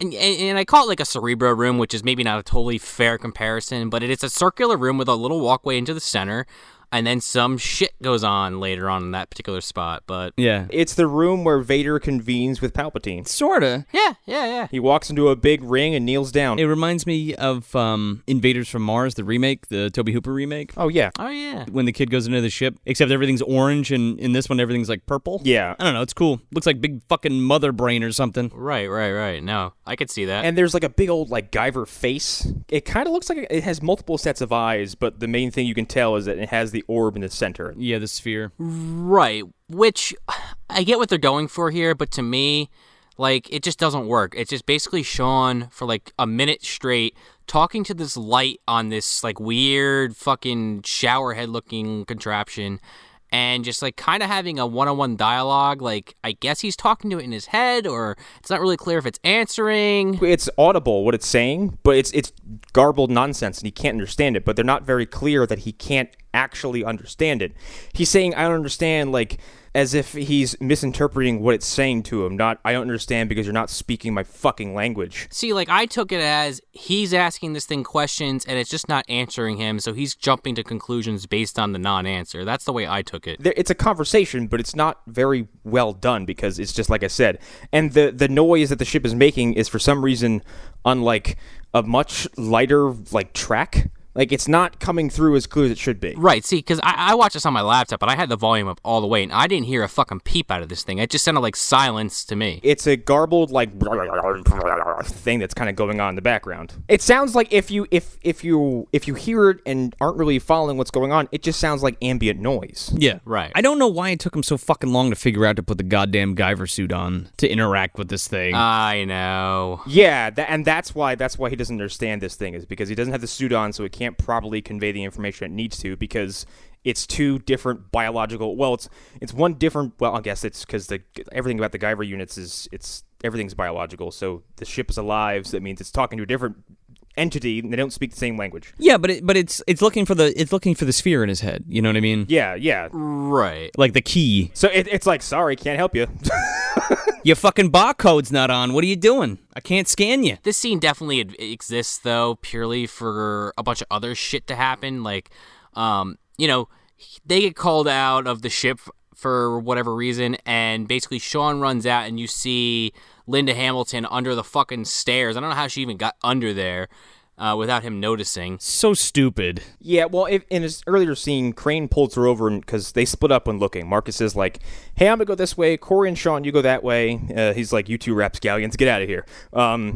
And Crane and his obvious group of goons all go in a different direction, and he pulls her over and whispers something, and that's when she kind of departs, and I'm assuming she's just being told to go follow Sean, because Crane is on to him almost immediately. And he's like, the Guyver's here, I'm just not sure who it is. Exactly. So she fucking goes and she blows the whistle on Sean to Crane. Oh, this actually leads to one of my favorite scenes, because this, I think it happens maybe a moment or two later. Sean is kind of by himself, and Crane corners him, and they have a conversation. Wait, does this happen now, or does this happen a little later? I think this happens now. I mean, you're skipping over some shit, but it definitely happens relatively soon. This happens before Corey gets kidnapped, right? It happens after she gets thrown in the Jeep. Like, you're jumping ahead a little too much. Oh, that's right, because Sean gets knocked out by Linda Hamilton. Corey's pissed off because she finds the Guyver unit, another Guyver unit, and it's broken. Yeah, it's busted. The center orb is fractured, so right away you're like, I wouldn't fuck with that. Yeah, don't put that on there. Don't touch that. Which is funny because like it just speaks to like movie scientists who just reach into whatever the fuck and grab this thing that's completely alien, has never seen before. Yeah, she's got no gloves on or anything.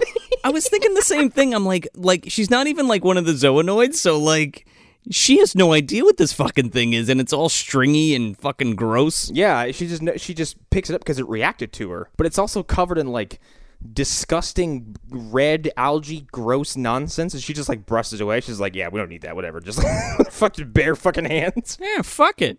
And she's like, hey, Dad, I found this thing. And he's like, I told you not to touch anything. And then Crane flips a fucking switch and just goes from kindly man's financial support in the dig to fucking shithead in a heartbeat. Yeah, and just fucking swipes the Guyver unit away from her, and she freaks out. He's like, hey, thanks, that's what we're here for, bye. Yeah, and then Sean's like, oh, what's that screaming about? Because she's like yelling at Crane, and he comes running up, and basically she's yelling at Crane like, hey, what the fuck? Like, we did all this work for you. And he's like, yeah, I know. I can do whatever the fuck I want. And this is what we were looking for, so fuck off. And her dad and Sean are just like, yeah, just let it go. And she's like, what the fuck's wrong with you guys? He's taking the thing. And he's like, you don't understand. He's a fucking monster. Right. And, Sean recognizes the Guyver unit, and, he can't really say anything because he's immediately going to out himself. Oh, Sean's having a fucking thunderstorm in his head and probably shitting his pants because he's like, oh, fuck, there's two of them? Yep. Yeah. It's just funny to me because before he just transforms all willy-nilly, and now that, shit's going down, he just, holds back and is, waiting around for his moment. His butthole clenches the moment he sees a second Guyver unit because that's trouble. Yeah. I don't know why he just didn't take it right then and there, but whatever. Imagine he put on a second suit. Oh, my God. He Guyvered, Guyverception. He's a Guyver. He's a Guyver. And I'm Guyver times 2. I'm Guyver 2. I'm Guyver squared. Guyver squared. So while Crane's cronies giving him the rundown about Sean, meanwhile Sean is talking to Corey, and he basically is like, okay, before I wouldn't explain to you why I'm here, but now I'm going to. And he lays it all out. He's like, there's these guys called the Zoonoids, and I destroyed the Kronos Corporation, which was, in charge of them, and they're bad dudes, and they can turn into monsters, yada yada. And she basically just looks at him like he's fucking totally crazy, doesn't believe him at all. Well, first she goes, I don't give a shit who they are. She's like, they stole our stuff. Yeah, she's so worried about writing her fucking master thesis. She doesn't even give a shit. She's like, I found that old thing and it means something and I want to be famous for it. She's like, I stopped listening when you said "zuh." So while this is all going on, the camera pans over and you see this little microphone bug, and Atkins is listening to the whole fucking thing, and I'm like, really? Oh God. Well, it's like a series of eavesdropping. You have the woman listening to Sean, then you have this scene right here, and you have him eavesdropping, and then the next scene is Corey running off to go talk, so basically confront Crane about this accusation she's been hearing, and then she's the fucking eavesdropping on his conversation. Yep, and then she gets taken by Rhino Man in his human form, and he comes in and he's like, what do you want me to do with it, Dr. Crane? I think we have a problem. And so they throw her in a Jeep, and I don't know where the fuck I guess they're taking her to go shoot her in the woods somewhere. Yeah, it's kind of weird. Which is super fucked up when I think about it, because I'm like, you have her father as one of your right-hand dudes, that's not gonna go over well. Yeah, we don't even know that yet. And then you see him load her into the car, and then he ducks behind a building, and then I'm like, okay. And I'm like, okay, this guy's definitely a zoonoid. Yeah, he witnesses it happen, but he doesn't do anything. Right. So they're driving down this road, and the fucking car stalls, and they're like, what the fuck, the car's broken. And all of a sudden, fucking Daddy Zoidberg comes right over the front of the car and starts shaking the shit out of it. And he's like, you girl, get out of the back seat. Get out of the Jeep and run away.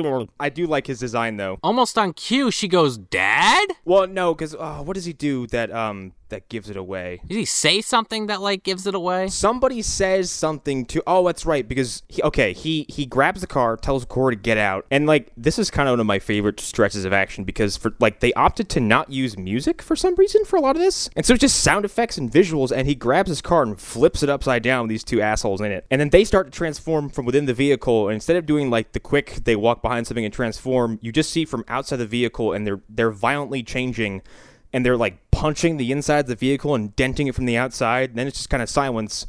And then the two of them burst up from the bottom of the vehicle and jump down in front of him to fight him. It's pretty cool. One of them says, like, you shouldn't have gotten involved, Marcus, and that's how she knows it's him. Oh, okay, right. And one of them is Rhino Head, and the other one's like this bug-looking guy. Yeah, he looks like fucking Komakarus. With long, sharp pinkies that kind of flippity-flop everywhere. Mantis Man. He's revolting. That's the point. They start beating the shit out of Marcus, and then you cut back to the scene you guys started talking about earlier where Sean is in the cave. Like, he gets like a pulse in his head that he's got to go there.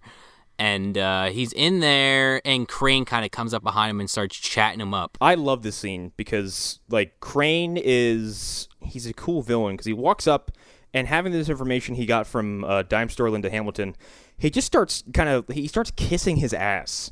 And he walks up and just, like, with no pretenses is like, hey, guess what? I know what you are and you know what I am, and our lives suck. Yeah, he plays the whole empathy thing. Yeah, he's like, I know exactly what you're going through, and you kind of have an idea of it. And Sean's like, whatever, man, I don't know what you're talking about. I'm going to go call Otacon and talk about love on the battlefield.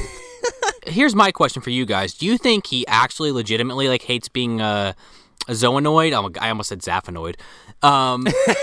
Or do you think he is just saying that to try to rope Sean into, like, a sense of vulnerability and then just kill him while he's not, like, paying attention? Like, what was your guys' read on that? Possibly both, because I think the concept of living as a secret monster is pretty terrible regardless of who your boss is. Because I can't imagine Crane is very well off despite being a fish man. Yeah, I think it could go both ways, only because, like, it feels like Crane is sort of a tortured guy, and he doesn't say to Sean, he doesn't lure him into necessarily a state of vulnerability because he's like, yeah, you know, I don't want to be a fish man. You don't want to be the Guyver. So then, like, he comes out and says, he's like, look at me, I'm disgusting. Yeah, he's straight up. We get Crane's transformation, which is really cool. There's a shot in here that is perfect. He starts to change, and he kind of turns, and, like, his face is half changed, or, like, not half, like, maybe 10% changed. And he kind of gives the camera a nice little roar, and then he whips his head back, and then seamlessly he turns his head back towards the camera, and he's got an entirely different phase of his transformation going on. Well, it's like very Hammer Dracula. Yes. Oh, and it's seamless. It's perfect. You really can't find the frame where they change molds or whatever it is. It's very hard to tell. Well, they change makeups, but there's a scene later where he transforms, and it's, like, really bad CG. Well, yeah, that's because it was one of their shortcuts. And I'm like, motherfucker, why did you do that? It's like, you've been treating everything so well, and it's just like, Except when I saw that as a child, it blew my mind. Yeah. Well, we were still early on. I'm like, that man melted into a fishman. The animatronics in this fucking head, though, for Crane's monster form is... Oh, they're bad. Oh, man. They're awesome. What are you talking about? Every time this guy talks, the first fucking couple times he opens the mouth, no words come out. That's not the Thing's fault. That's just him vamping as a monster. Yeah, that's just fucking whoever, like, dubbed this over. All right, that's fair.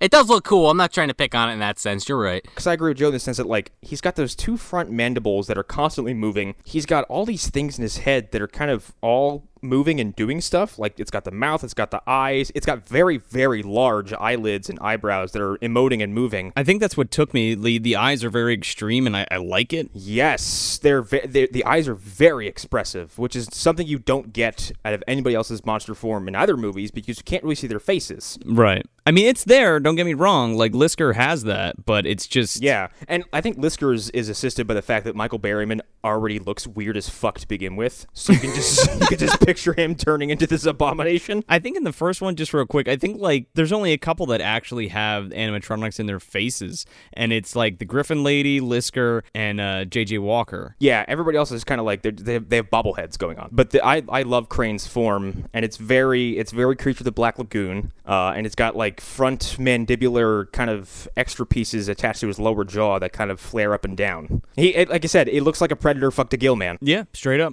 And I'm with it. Yeah, it's slimy and unwelcoming, and I love it. Basically, Sean doesn't, he's telling Sean, join me. And Sean thinks about it for like a couple seconds and is like, no, fuck that. You guys are murderers. Like, I'm never going to join you. He scrunches his entire face up and goes, no. Yeah, He does. Well, he says that, and then Linda Hamilton hits Sean with a fucking 2x4 or a crowbar or some shit and knocks him out cold. Hits him with a fucking crowbar. First of all, a regular human, dead. Yeah. Well, good thing Sean's not a regular human then. Dead or brain damage. And as we see later, like, if you're a zoonoid and you're in human form and somebody fucking pops you in the dome, you are dead. You are dead. And apparently in this movie, which was not in the first one, you turn back into your zoonoid form, which angered me a lot. Well, they do that. They do it both ways. They do it human to zoonoid and then zoonoid to human. It's weird. We'll talk about it. It's not consistent. It's yeah. If you're a Guyver or a zoonoid, your demise is absolutely gruesome regardless of what's happening to you. So, yeah, Linda Hamilton knocks out Sean, and then Crane does a hilariously unnecessary villain laugh and goes, I love my job. Yeah, why? What is he even talking about? I don't even know. Well, that's the thing. Like, this character is actually somewhat interesting, and then he has these really bad one-liners. It's like kind of like Lisker was the same way. He was like this badass dude that had really bad dialogue. His second one-liner is my favorite of the two, though, because I just love the way he delivers it. But we'll again bring it up when I get there. So he tells Linda Hamilton, keep him sedated and blah blah blah blah until because they need him alive because he does have the Guyver unit. You can't just pull it out of him. Well, pull it out of his head. Well, I mean... Yeah.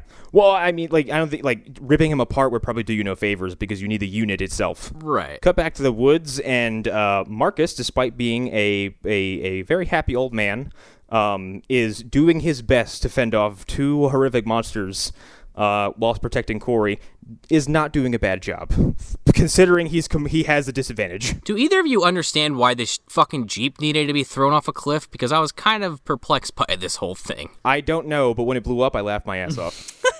Because it hits the ground, and it's kind of cool because you watch this thing fall and tumble and break apart in many shots. Even a nice close-up one when it lands, you see the inside of it just get fucking destroyed. And then it stops, it lingers, and goes boom! You could probably tell by my tone that I'm starting to get to the point in the movie where I kind of turned on it. And this fight scene was kind of where the glue started to fall apart for me. Yeah. This movie just takes a fucking page out of Devon's Ghost and just starts going full Power Rangers for like 5 minutes after this. And the fight's kind of cool, but it just is like a little bit overkill for me, personally. It's because it's not Guyver and monsters is the problem. It's just monsters. That's a really good point, actually. It's three guys tumbling around because it's three people who have very limited mobility versus one guy with mobility and one dude who has a suit that's very clearly designed for agile and precise movements. Right, and it's kind of like a sleight of hand because you're watching the film, and then when the Guyver's in the scene with any of the monsters, you're almost focusing on the Guyver more than the monster. But when you have two monsters fighting each other, it's like then you start to notice all the shit that you don't notice when the Guyver's there. You know what I'm saying? But now, in service of its story, I actually like this a lot because it changes how you look at a zoonoid. They're not all just evil for the sake of being so. Some of them actually have a moral compass that points them in the direction of like, hey, you will not take my daughter out in the woods and put a bullet in her. I'm going to rip you two apart. Well, yeah, right. Yeah. Like, I don't care who my boss is and who the fuck Crane is. Like, you're not doing that. And I'm actually kind of into that aspect of it. Like, that is a cool twist, but just everything around that idea is just not working at this point in the movie. For me at least. No, I agree. It was just a little too long and not interesting enough. Well, for me, I was just waiting for Sean to show up because this leads to one of my favorite sections of the movie. Oh, well, when he gets there, it's a totally different tune. So we cut back to the campsite, and Dime Store Linda Hamilton is like is shooting up Sean. He's like tied to a bed, and she's like sedating him, and she's like, sleep. Good night, baby. And then jabs him with a fucking needle. And right after that, Atkins comes in and fucking just pistol whips her in the fucking head. And then unties Sean. And Sean's like, I gotta go find Corey. And he's like, no, what, you crazy? You can't go? You know, what the fuck's wrong with you? And he's like, nah, I gotta go. You're full of drugs. Sit down. Yeah, and this motherfucker stumbles to a goddamn pickup truck and jumps in, and he's like almost crashing into like a tree and like driving off the road. I had forgot they sedated him, and like being now a medical professional, I have seen the effects of sedatives firsthand. Any sedative is not going to allow you to get up and seamlessly go back into motor functions. And I'm glad this movie at least had the wherewithal to be like, no, he can't drive a car competently. He's going to crash into a fucking tree because he's like, propofol. Yeah, but, granted, we're not talking too much about realism in a Guyver movie, but if it was somewhat realistic, if he got that far and he was in that car, it would have been Groundhog Day. Oh, for sure. He would have been off that fucking cliff and blowing up. Like, let's be real. He would have been like that goddamn Jeep 5 minutes ago. Yeah, but, like, what I don't understand is, like, why even shoot him with the fucking needle of sedatives? Why didn't he, like, pistol whip her before she even had a chance to? I guess so that when he has this fight in the next scene, that there's a reason why it takes him forever to fucking get rid of these dudes. I guess because he is fucking on point. 5 minutes later, he should be asleep. But he's fighting these motherfuckers like no problem. Well, you also have to assume that, like, the Guyver also has some semblance of autonomy when he puts it on. Yeah, I was thinking that too. And it's going to basically just kind of, like, filter out anything that's in his system and probably just kind of act like a secondary power unit, I guess, for his body. Well, it's like an adrenaline shot. The way I thought about it was, he puts this armor on and just like fucking powers up all of his, senses essentially. Yeah. It's probably going to do to him basically what like Wolverine's healing factor would do, and probably how Barry Allen the Flash recovers from injuries. It's basically the Speed Force flows through his body and he heals from any injury like 1,000 times faster than anybody else would. Gotcha. Sure, I'll buy that. It's comic book logic. Yeah, no, that's fine. All right. It's fine. Anyone says like, well, how does that happen? Especially in regards to the Flash, I wave my hands and go, the Speed Force. That's it. The Speed Force could make you a sandwich if you wanted to. And with Guyver, you just wave your hand and say zoonoids. And there you go. Goo monsters. The suit collects it from your body and then sprays it out as vapor out of your face. Or you wave your hands and go, they's aliens. Yeah. Sean kind of, he crashes the truck and then gets out on a cliff and just starts yelling, Corey. He fucking goes on this cliff and he's like, Corey! In this big, giant, open fucking canyon, somehow, some way, she fucking hears him and she's like, huh, Sean? And then she goes, Sean, help us! And he's like, I hear her too. Okay, I'll be right down. However, I live in areas with big, giant, cavernous mountains, and having been hiking there, if you do scream into a big, giant, rocky void, everyone within a mile is going to hear it. Because I've done it. Fine, I'll buy that she can hear him, but how can he hear her? Oh, I don't know. He's Batman. We don't know. For the sake of my own sanity, I was like, this is all probably happening at like the base of this hill, so it probably really isn't that far away. I guess. Speaking of Batman, I forgot I was watching Guyver for a hot second here, and when he runs off this... Okay, let me preface this first. So, he kind of gets a beat on her location, and then he does like a double take, and then he goes full sprint and jumps off this fucking mountain. And I swear to God, for a second there, I thought he was going to pull a cape out and just glide down, but instead he just shouts Guyver, and the fucking suit pops out of him and lands on him, and he hits the ground, no problem. And then he just starts running fast as fuck. He does that in the anime, too. Like, he just fucking books it through the woods and shit. I wish he did it more, because that's kind of a cool idea. It is cool. Well, I like that because of just how it's filmed. Like, he lands and they show you his like burning footprints from where he impacted and where he takes off, and like you hear like the like he takes off. But, like, the last millisecond you see of him on screen, he's running just as fast as, like, a regular guy. It's really amusing looking. So he gets to the monster brawl, and he's, like, fucking with him. He jumps in the water with them and, like, smacks him around a little bit, and then, like, goes under the water, and he's, like, swimming around their legs and, like, popping up in different spots. I love this because, like, he's doing this in waist-high water. And then when, like, the monster stops splashing and looking for him, they pan down, and the water is clear as it could be. You can see the bottom. Another effects question, and I apologize. I think this might be the last one, but I just... Yes? The reason why they had to fight in this fucking creek, is that purely so they could show off that they made these monster suits work in a way where they didn't get ruined by this? Or, I couldn't think of any other reason to have it in a creek. I mean, I think it's just for the aesthetic of, like, fighting in the water and splashing around. Okay. It's like fighting in the rain. It's like when you throw a punch in the rain, it's going to be traced by raindrops. Like every movement they do in the water is going to look exaggerated because they're going to have water flying off them. Okay, I could buy that. I just in my brain immediately goes to like, hey, we made these awesome monster suits that don't get ruined by water, but maybe I just don't understand how that shit works. Also, like I imagine in like Steve Wang's head and probably everybody else's head, they were imagining this kind of like watery pit. And what they got was like this kind of very friendly, shallow stream that a family was probably playing in 5 feet away, and we're like, oh my God, and then ran away. Yeah, right. Or they were like, hey, we spent the money on this fucking underwater housing. I guess we got to use it. There's kids 5 feet away like, Mom, I found a shark tooth. And like these 3 fucking monsters roll in and starts beating the shit out of each other. There's a grown man looking for an Evel Knievel doll. Where's the head? I knew we threw it down here somewhere. I need the head. It's all connected. Sean does his little submarine thing, jumps out of the water, and just pops the head off this fucking bug man. It's a really cool sequence because he jumps up, he lands kind of the anime samurai thing where he swings, you don't see contact, but then this dude stops and you hear, there's no music, you just hear this nasty pop, like, and this dude's head just flops into the water. Yeah, it's really cool. It's cool, but I wonder if, even though it was rated R, they still had to kind of keep it not super gory because, I say that now and there's a scene later that totally nullifies that.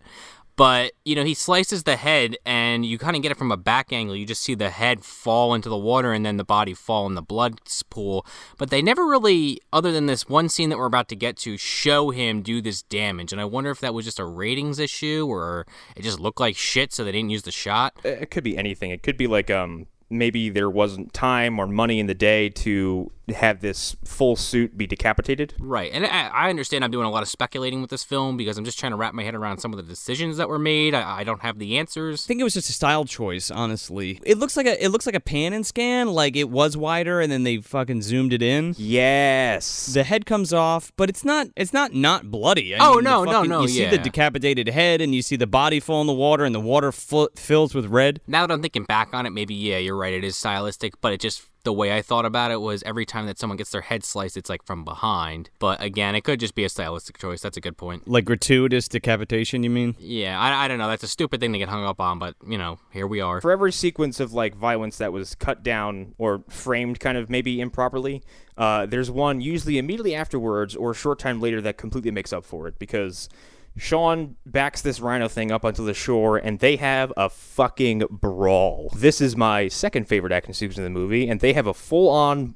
Well, Sean is going full martial arts in this thing, and it's using brute strength, but Sean outclasses the shit out of this thing. There's lots of nip-ups and cool flips and shit. At some point, Sean stuns this thing, and there's an awesome slow-motion shot of Sean doing this, like, fucking ridiculous roundhouse kick to the back of this thing's hump. But then, as we mentioned earlier, these monsters aren't really built that well, and his entire back just slumps in. Yeah, I mean, you see that it's kind of like kicking in a fucking deflated kickball or something. You see that, but then the audio makes it sound like Sean just crushed every piece of organic fiber in that hump. So I was like, okay, it's more like Sean just destroyed that part of his body, hence why it caved in. This fight kind of goes on for maybe like 2 minutes. I love every part of it, and then it ends in probably one of the most ridiculous overkill fashions I've seen in quite some time. Sean outclasses this thing to the point where he gets into like a test of strength against a tree, grabs him by the hands, and breaks both of his hands upwards, and blood sprays everywhere. Then he turns around, shoots his forehead laser into his forehead, which makes his eyeballs blow up, and because he wasn't satisfied then, turns around, takes his hand, and smushes his head in really nasty fashion. It's so fucking good, man. He's like when he smashes him on the tree, he just like throws up blood all over his shoulder. He backs him into a tree so hard that he basically just like ruptures his insides. Then spins around, takes his elbow blades, ginsus him a few times in the chest. Yeah. And then proceeds to do all that. It's a Mortal Kombat fatality if I've ever seen one. It's the best fight scene, in my opinion, in the whole movie. Yeah, it's definitely the best kill, the most interesting kill. Yeah. I think the second fight is way better. Oh, no, I think the final fight is way better. Yeah, I guess you're right. Well, yeah, because, okay, I'll agree with that. Okay, this is the most fun because it's, or not most fun, but this is the bloodiest one of the whole movie, that's for sure. Yeah. It's the most fun because it is the most graphic thing between both films, I think. Right. That's what I want to see. I want to see a fucking monster just get decimated by the Guyver. That's why I like these movies, is because it's not like, they address it in this movie, is that this Guyver unit is not, it's not heroic. Like, it has a job to do and it's going to get it done in the most, if in the grossest way possible if it needs to. And it's not interested in mercy. It's not interested in letting someone go. It's going to to destroy you. Oh, yeah. It is a crude weapon designed by a pretty kind of callous alien race who saw everything went wrong, were like, fuck this, and left. Basically. So Sean kills this motherfucker and he runs back up on shore or over to Corey, and her father's like coming up behind her, but he's still in like zoonoid form, and he like spins through the air to fucking like cut this thing's head off, and she like gets in between them both, and she's like, no! And it like goes black. And then we cut back in, and then, like, the elbow blade is, like, right in her face. And then he, like, retracts the armor, because she's like, don't, it's my dad. But then he, like, retracts his armor, and it's just, like, I don't know, it looks like shit. It's, like, CGI. Yeah, I like this because she's rightfully freaked out because her entire day has been uprooted in a couple minutes because her dad's a Zoidberg behind her, and the guy she's kind of crushing on just retracted his alien booger armor. Right. And she's like, I can't deal with today. She just kind of walks off. We cut back to the camp. Yeah, we're down in the fucking caves, and Crane just has his fucking goons, like, just executing the fucking archaeologists. Yeah, they're shooting these students. There's like 3 of them in a pile, and he's like, all right, who's next? Step right up. And Bob's over there like, oh, you can't fucking do this. Like, actually we can, and we are. There's already 2 dead, Bob. You could be number 3. Like, close your mouth. Crane just is like, I can, and I am, and I will. Shut up. He's like, hey, man, be cool, man, be cool. How about I just fucking kill you? How's that sound? How about I not? How about you die? I don't need you anymore. Goodbye. You'll be cool as a corpse. Now I can quit the show. That was terrible. Cool as a cucumber. So then we have my favorite terrible edit I think I've ever seen, because it almost implies teleportation. So wrap your heads around this if you can. Yeah, I mean, I get what they were trying to do here. It just doesn't work at all. Like, I had to rewatch that scene like 3 times to understand it. It is hysterically filmed because you hear what sounds like the cavalry arriving. Like, fucking Atkins did say he has backup coming. You hear, like, a gunshot and one of these guards go down, and then you see one react to something, and then it cuts away to another guard in a different location who gets bonked on the head and drops dead, and then Atkins is in Arlen's office and he's pointing a gun at him. I'm like, oh my god, he teleported. This happened so fucking fast. I thought everybody was together. Right. This happens in literally 1 second. Also, the one guy that gets knocked out that they focus on when it cuts,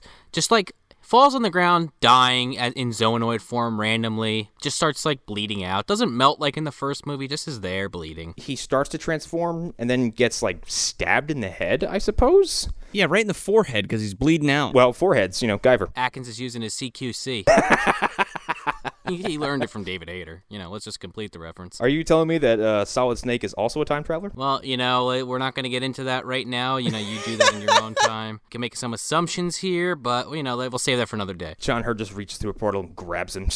Oh, Solid Snake is part of the timeline now. He gets the Guyver unit. Yep. So Atkins is there with his government buddies, and they're kind of rounding up Crane's men. He's there basically to, carry out the government attack on Kronos, who have been suspicious of Kronos for some time. So they kind of round him up, and they're outside.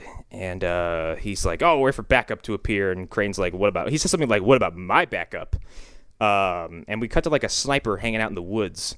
And behind him, another Lisker-esque zoonoid is hanging out in the background and kind of like jumps behind him and rips him to pieces. Right. And while this is all going on, we cut back to Corey and Sean for this brief tender moment. I always wanted a fucking alien. Yeah, this scene's weird, and this is part of the reason why I don't like Corey's character at the end of this movie. I like the majority of what they do with Corey, but then she says this line that just burned my fucking blood. She goes, "It's every woman's dream to be rescued by a knight in shining armor, even if he wears it on the inside." Like, what? And they just start making out. And I'm just like, what the fuck are you doing, lady? Yeah, but I don't know. She's like, it's not what you're there for. Right. And she's a super smart researcher, archaeologist. Like, I don't need it, man. Like, no. It just kind of kills the whole character for me. Agreed. It's totally inconsistent with how she is later because, like I said, she acts like she is used as a damsel in distress here.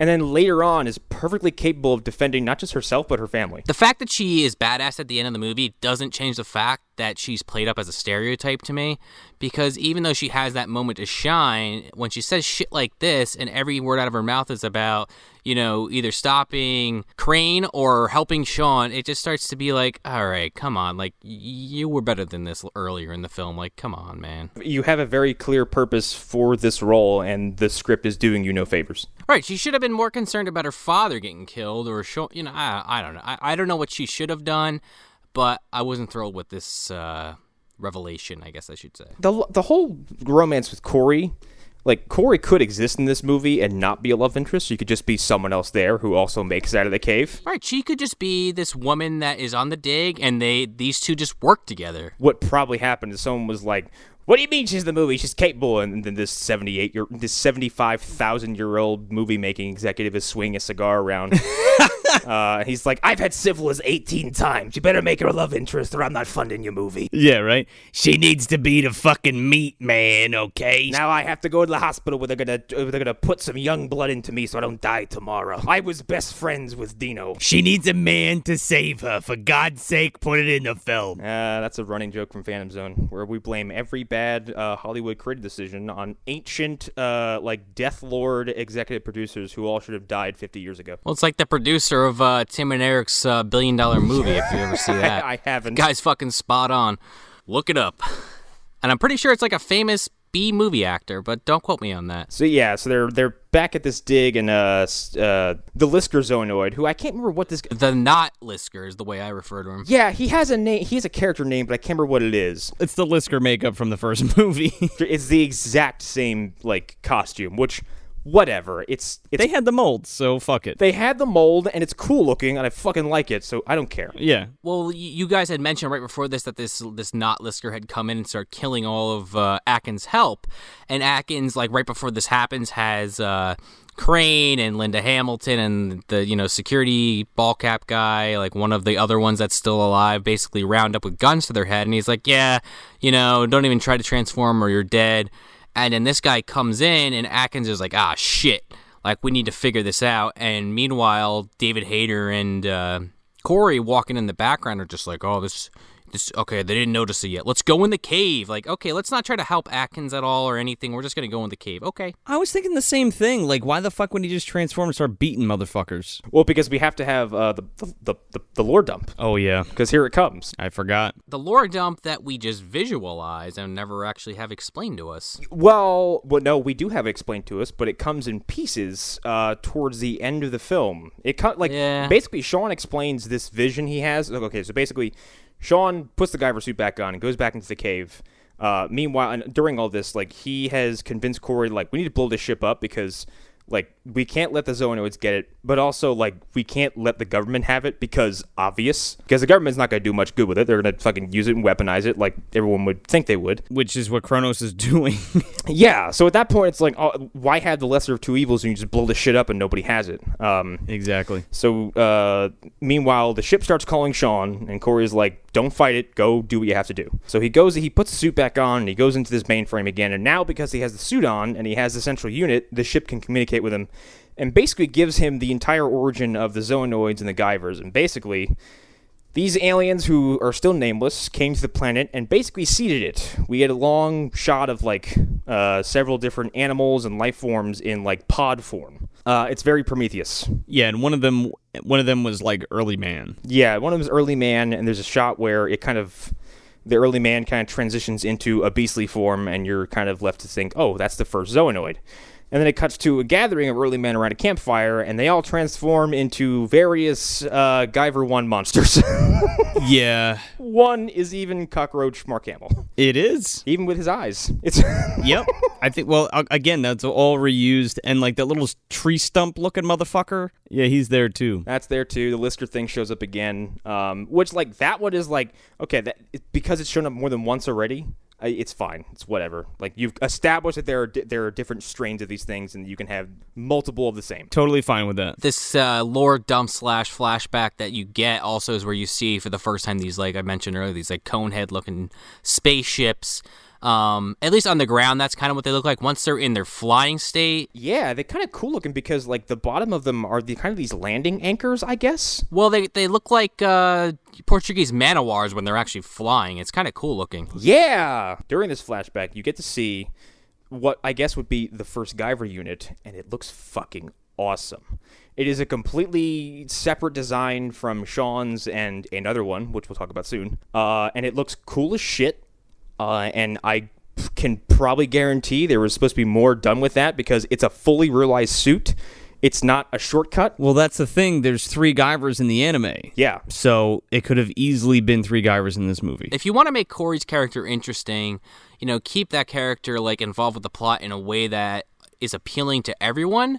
Give her that 3rd Guyver unit. Like, at the end of the movie, have Sean get his ass handed to him, and then he gets saved by her in the 3rd Guyver unit. But, I don't know. Maybe that would have been too expensive. I don't know. That would be pretty fucking cool, actually. Holy shit, that's actually a movie I really want.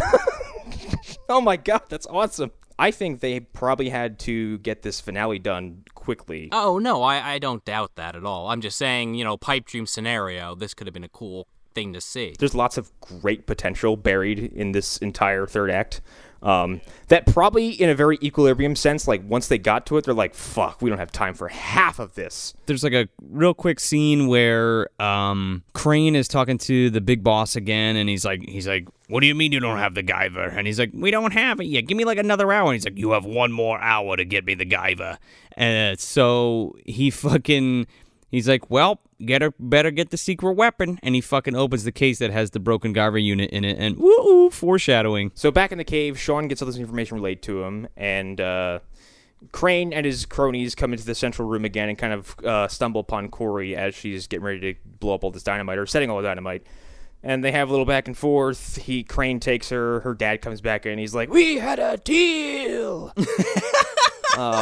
Again, he doesn't sound like that. I don't know why. He's had 4 different voices. No, because he sounds like this. We had a deal, Crane. You probably wouldn't hurt my family. Don't stick me with a fucking piece of rebarb in my chest. Crane just goes to him. He just waves him away. He's like, actually, we had a contract. You said that any technology we find, we get, and you keep the rest. And he's like, damn. He's like, oh yeah, you're right. And he's like, you should have told Corey, you dumbass. Yeah, and he's like, well, your fucking daughters can't keep her goddamn mouth shut, so I'm gonna have to kill her. Sean appears back in the central chamber and basically says, bring it on, everybody. Guyver! He's like, I got my lore dump, and now I'm powered up. Yeah. Crane sends his goons to attack Sean, who promptly deals with all of them. Atkins is chased away by now Zoanoid dollar store Linda Hamilton.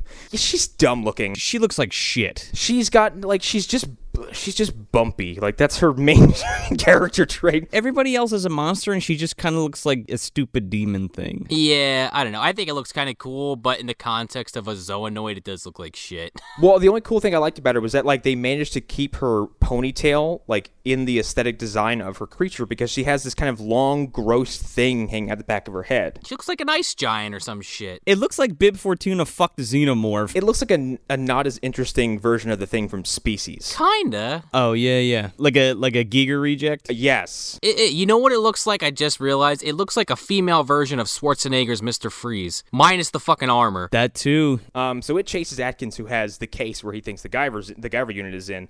And this is kind of where I liked Atkins, because either Atkins is, a Class A badass who I wouldn't fuck with if my life depended on it, or this particular Zoanoid is an absolute goon and sucks at her job. I think it's somewhere in the middle there. This really pissed me off because, first of all, she's got a gun.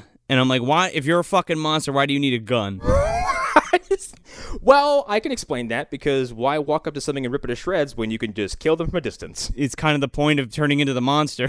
Yeah, why grow the extra teeth and fangs if you can just shoot them? Do you think she was on Indiana Jones level? She's just who the fuck needs to go crazy if I can just shoot him? But then she never does, so whatever. She chases Atkins, and Atkins fucking puts up an excellent fight. Yeah, but this pissed me off too, because I'm like, he should have got his fucking ass kicked, and he's punching her and doing damage. I'm like, what the fuck? Look, you don't fuck with him, okay? He hunted Jason Voorhees.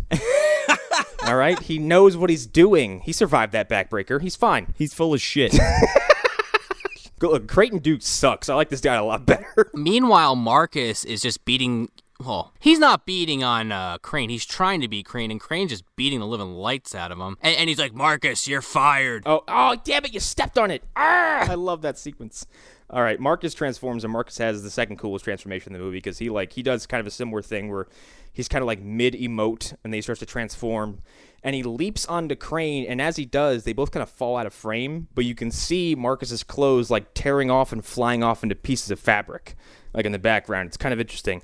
And like he gets a few shots in, and fucking Crane backs up and goes, Marcus, you're fired. He fucking rips a piece of rebar off. He's like, Marcus is like, I'm not going to be a part of the company because I don't want to be a part of genocide or whatever. And Crane's like, oh, that's great. And he takes a fucking piece of rebar and just jams it in his fucking chest. And blood shoots everywhere. And then fucking Corey smacks him in the back with a fucking pickaxe. And he's like, motherfuck, turns around and backhands the shit out of her.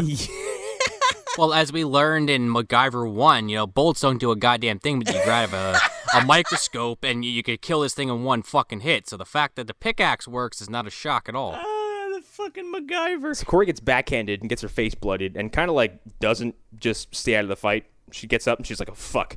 Cut back to Atkins, who is still dealing with this female zoonoid, who he shoots in the face with a fire extinguisher and then drop kicks her into an electrical panel and she gets roasted. Yeah, and then turns back into a human, which I thought was cool. It was cool because he just fucking executes her like right after that.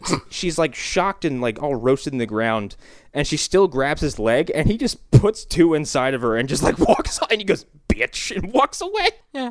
It just cuts to Sean getting the shit beat out of him by these two goony-ass looking zoonoids. One of them looks like fucking Yoshi. Yeah. Well, Yoshi gets a stick of dynamite in his fucking mouth, and then Sean just eye-beams him to death. He looks like hell comes to Frogtown. Sean deals with him. Yeah, he's throwing shit at this thing. It catches, and he picks up a piece of dynamite, and he's like, uh-huh. He has like a Bugs Bunny moment. He throws it at this thing. It catches it in his mouth, and he just immediately eye lasers it, and it blows up this zoonoid's head, and it's out of the fight completely. It's awesome. And then the Lisker zoonoid comes to attack him, and Sean just fucking is like, I don't have time for this. Like, immediately just takes him to the ground and snaps his neck, and blood starts pouring out of his mouth. Yeah. Like, why hasn't he been doing that the whole time? Just snap the neck? It's that easy? Okay. And just break it. I think that's actually interesting because it's like, Sean is strong enough as the Guyver, just grab one of these things and just like, just deal with it. So then Crane is like, oh fuck. And then he more or less takes Marcus out of the fight. I think at some point, Corey gets her second shot in because her father's like dying, and she picks up like a digging sledgehammer and cracks Crane right in the fucking mouth. And he's spitting blood everywhere. He's fucking dazed and pissed off. This is kind of where I was like, Corey rocks. And then Atkins like comes around the corner and he looks like he just got his ass kicked. And I'm like, you're fine. What are you doing? He's like bloody and was that Marcus's blood on him maybe? I don't know. Was that from the pickaxe? Like, I don't know. It doesn't make any sense. I don't know. Atkins is like, he looks like he's half dead and he comes around the corner with like an empty case where the Guyver was in. And then he drops to the floor. Yeah, he's like, Sean, the case, and he opens it. It's empty. Sean looks over at the now zoonoid form Crane and goes like, you didn't. And Crane's like, I done did.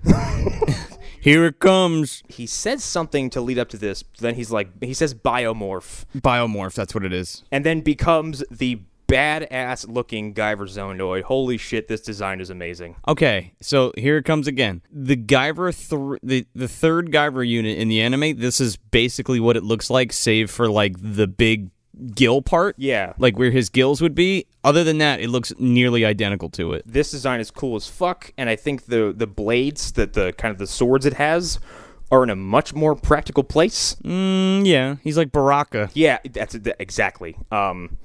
But Sean noticed immediately, he's like, that unit's damaged, that's not a good idea. And Crane's just like, whatever, motherfucker, I'm strong now. Crane's like, whatever, motherfucker, and then starts running at Sean on his hands. That's about a minute into the fight. They have an extended fight that goes all over this fucking cave. And we are in full Kung Fu movie territory. We got wire fighting, we got backflips, we got cool-ass kicks. Are we sure Koichi Sakamoto didn't do the fight choreography in this movie? I have no idea. I didn't look. Never mind, it was a joke. It went over your head. Let's just move on. It's an awesome fight sequence that gets to the point where Crane extends his fucking hando blades. and they have a big old ting, ting, ting, ting, ting kind of duel. Sean extends one of his. Crane actually gets the upper hand and gets Sean to the ground and stabs him right in the ribs and basically tells him, like, I'm the next step. Like, this is where we're supposed to go. I'm the superior race. Meanwhile, like, during this whole fight, his Guyver unit is acting erratically. You can tell it's not functioning right.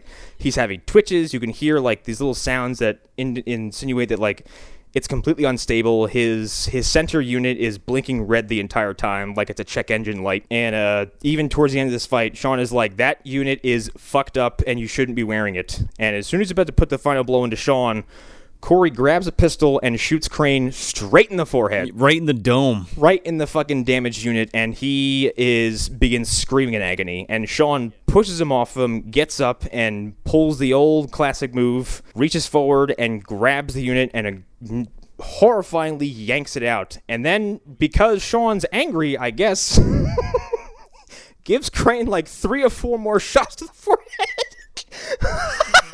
He punches him in the fucking head. And then he's like, this model's been recalled. And he fucking drops it on the floor and like smashes it and then fucking super smashers him. Like, well, Crane starts to fucking dissolve. And he doesn't dissolve like Sean does in Guyver 1, where it's just like, blah, and he's in a puddle in a few minutes. Like, Crane is watching his fingers become rubber. He's looking at himself becoming like purple goo. he looks like Stripe at the end of Gremlins. There's a shot of his face where the Guyver mask is melted off, but so has his actual flesh face. And it's just this skeletal jaw screaming in agony. By the way, Crane screams from start to finish. He screams the moment he's shot in the forehead to the moment Sean kills him with a Kamehameha blast, and it sounds like genuine, horrifying agony. He's basically like the whole time. The smasher in this is the super smasher is fucking way cooler than the first one. Like when he like literally has to open up his chest like in the anime. The fucking cannons are there and everything. It looks so good, and then he just fucking blasts his ass through like the fucking cave system. He destroys Crane into like basically a pile of ashes, and then it actually cuts and it shows you like the trajectory of this blast, and several different objects have this big old circular burn into them. I thought that was really cool. Yeah, it's like going all the way through the fucking mountainside. Completely unnecessary overkill, but I loved it. Then basically kind of just rushed to the ending here because there's not a whole lot to take in. Sean breaks down like what the ship told him. Basically, he says the Zoonoids were an experiment, and the Guyver was also an experiment that they did on humans to basically kind of fix their previous mistake with the Zoonoids. And humans were like, how fucking dare you stick us in these godforsaken outfits? And they rebelled, and then the aliens kind of fucked off. Yeah, it's kind of like Prometheus in that sense, where like they created a life form and then they made another life form to fucking destroy it, sort of. But the second life form was not all that gracious. I mean, because like the concept of that is not as lofty as it sounds. And that's one of the things I like about this movie, is that it does explore that. And Sean makes the ship take off. And it leaves in 1994 CGI. He somehow has that power. Yeah, it fucks right off into space. Yeah, and it just fucking leaves. You know, I had a weird thought about this if they ever made a third one. Like, the third one would be like that ship landing on that planet and then be like, oh shit, like Earth. And they come back. You've been on Earth this whole time? They go check it out and they just annihilate everybody. Oh my god, what's it like now? And then they fucking bury Corey's dad. They buried Corey's dad, and except a little girl didn't come out and turn the cross into an X like I was hoping.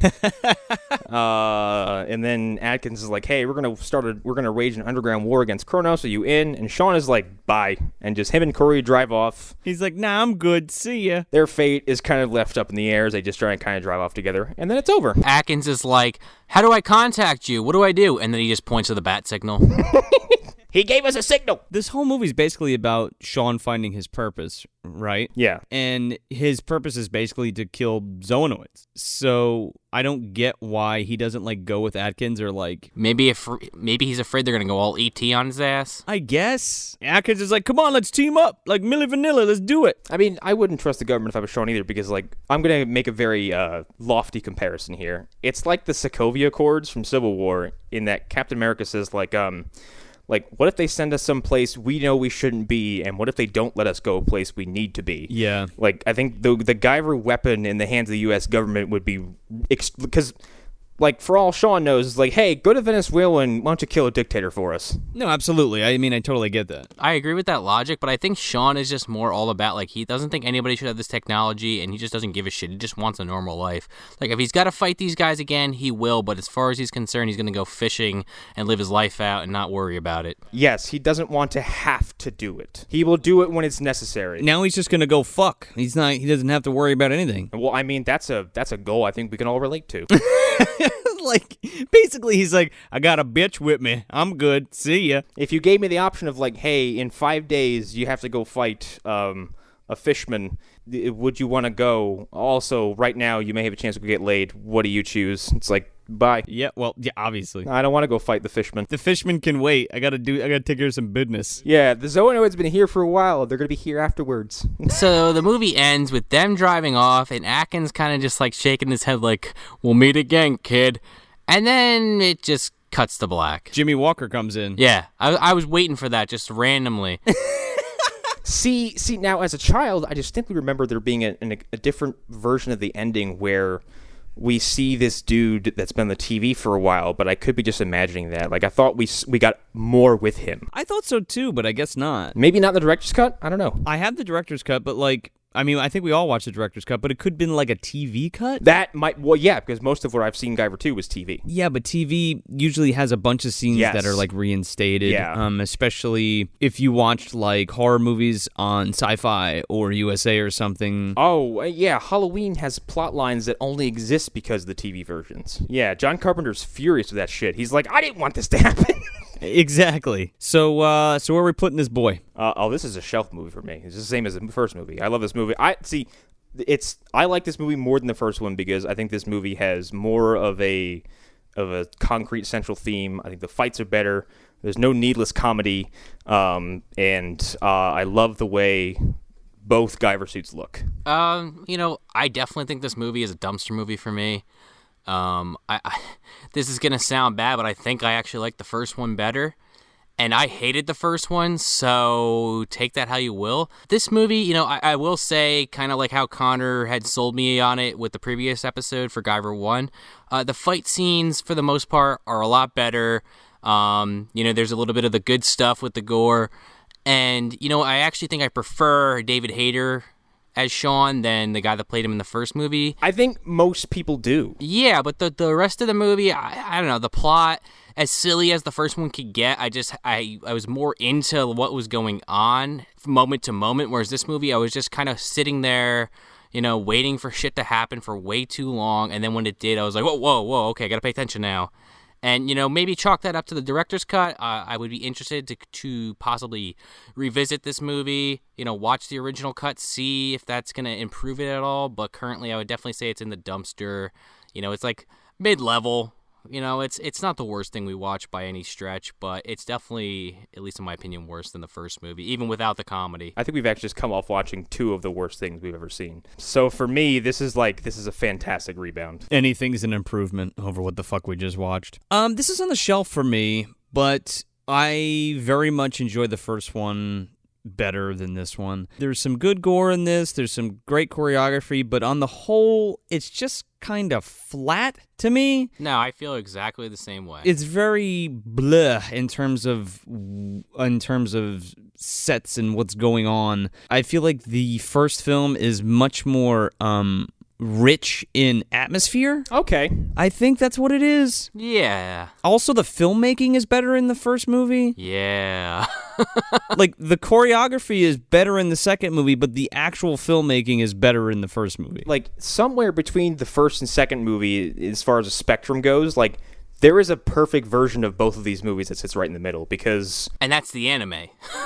Yeah, exactly, yeah. And I honestly, I think, like, the movies and the anime actually kind of comfortably sit together, as opposed to several other anime adaptations like fucking Dragon Ball or some shit like that. Well, yeah. Let's not kid ourselves here. Dragon Ball's an atrocious fucking nightmare of an adaptation. In regards to being an anime adaptation, like, I don't know if there's stuff even today that is as faithful and made as lovingly as these two movies are. You don't think Death Note was made with love and care? Fuck off! Like... And I think that's another reason why I love these movies, is because there is a lot of sincerity pumped in these two movies. It's made by people who seemingly love this stuff. Yeah. Right. There's a lot of love and care in both of these films. And, like, I'll get behind any movie, flaws or not, that has a lot of love and sincerity and effort poured into it. And David Hayter is sweet on this movie to the point where later in his career, when he became a screenwriter, he used the name Sean Barker as a pseudonym for screenwriting. So if you ever see that name in credits, it's David Hayter. Oh, that's kind of funny. Which is weird to me because, like, I say I like him better as this character than the guy who played him in the first movie, but it's not like he's some, like, amazing part. And, just to quickly go back to Joe's point about the camera work in this movie, the first movie, and, maybe this isn't a fair thing to say, I wasn't there. I wasn't on set. But the first movie feels like it was shot like a fucking movie, whereas this almost comes across as like a made-for-TV movie. Like a soap opera or something. Yeah, just the way that it's lit, the way that the camera's positioned in a lot of shots, just, I don't know, it just feels a little bit off in comparison. As far as the lighting goes, it's very rounded rather than dynamic or dramatic. Right. And I think it hurts it. These monsters could be much scarier if this was lit better. The scenes could be more intense, yeah. So it's just kind of, again, like, it's flat on that level, like from a filmmaking and like spectacle kind of point of view. I think it's a fantastic spectacle film. It's a great little popcorn thing for me because it's the kind of movie that was made seemingly like, and Hunter describes it as such as this, because ever since we've talked about doing Guyver 1, he's looked into these movies, and he's a big anime nerd. He loves Godzilla and all that kinds of stuff. So these movies are made exclusively for people like him, and seemingly for people like me, too. I'm a pretty big anime fan, and to be fair, I still have yet to watch The Guyver. It's still, even since we did the first episode a few weeks ago, it's on my list of things to watch, just haven't gotten around to it yet. But I don't know, like, I try to separate the two. Like, I can't sit there and watch, as much as we joke about Dragon Ball Evolution, obviously it's a totally different thing than the source material.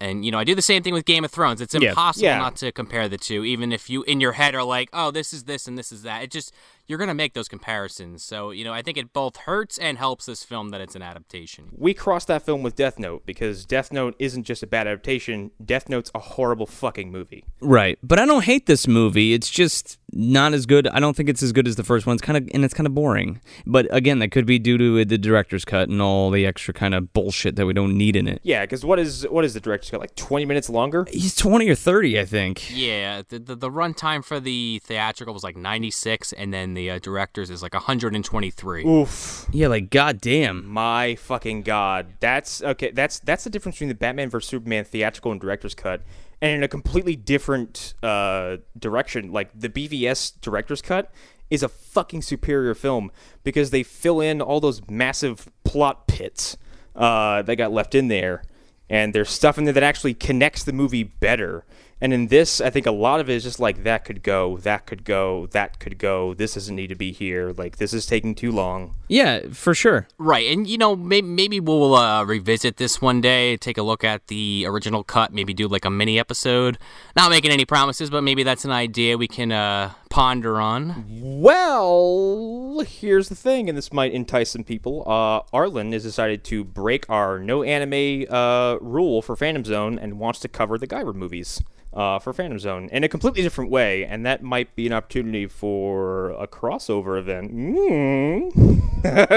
Well, there you go. Guyver is linked. We're breaking down boundaries with this fucking thing. It's going to be the crossover event of this summer. It's going to be Phantom Zone X Movie Dumpster. Guyver!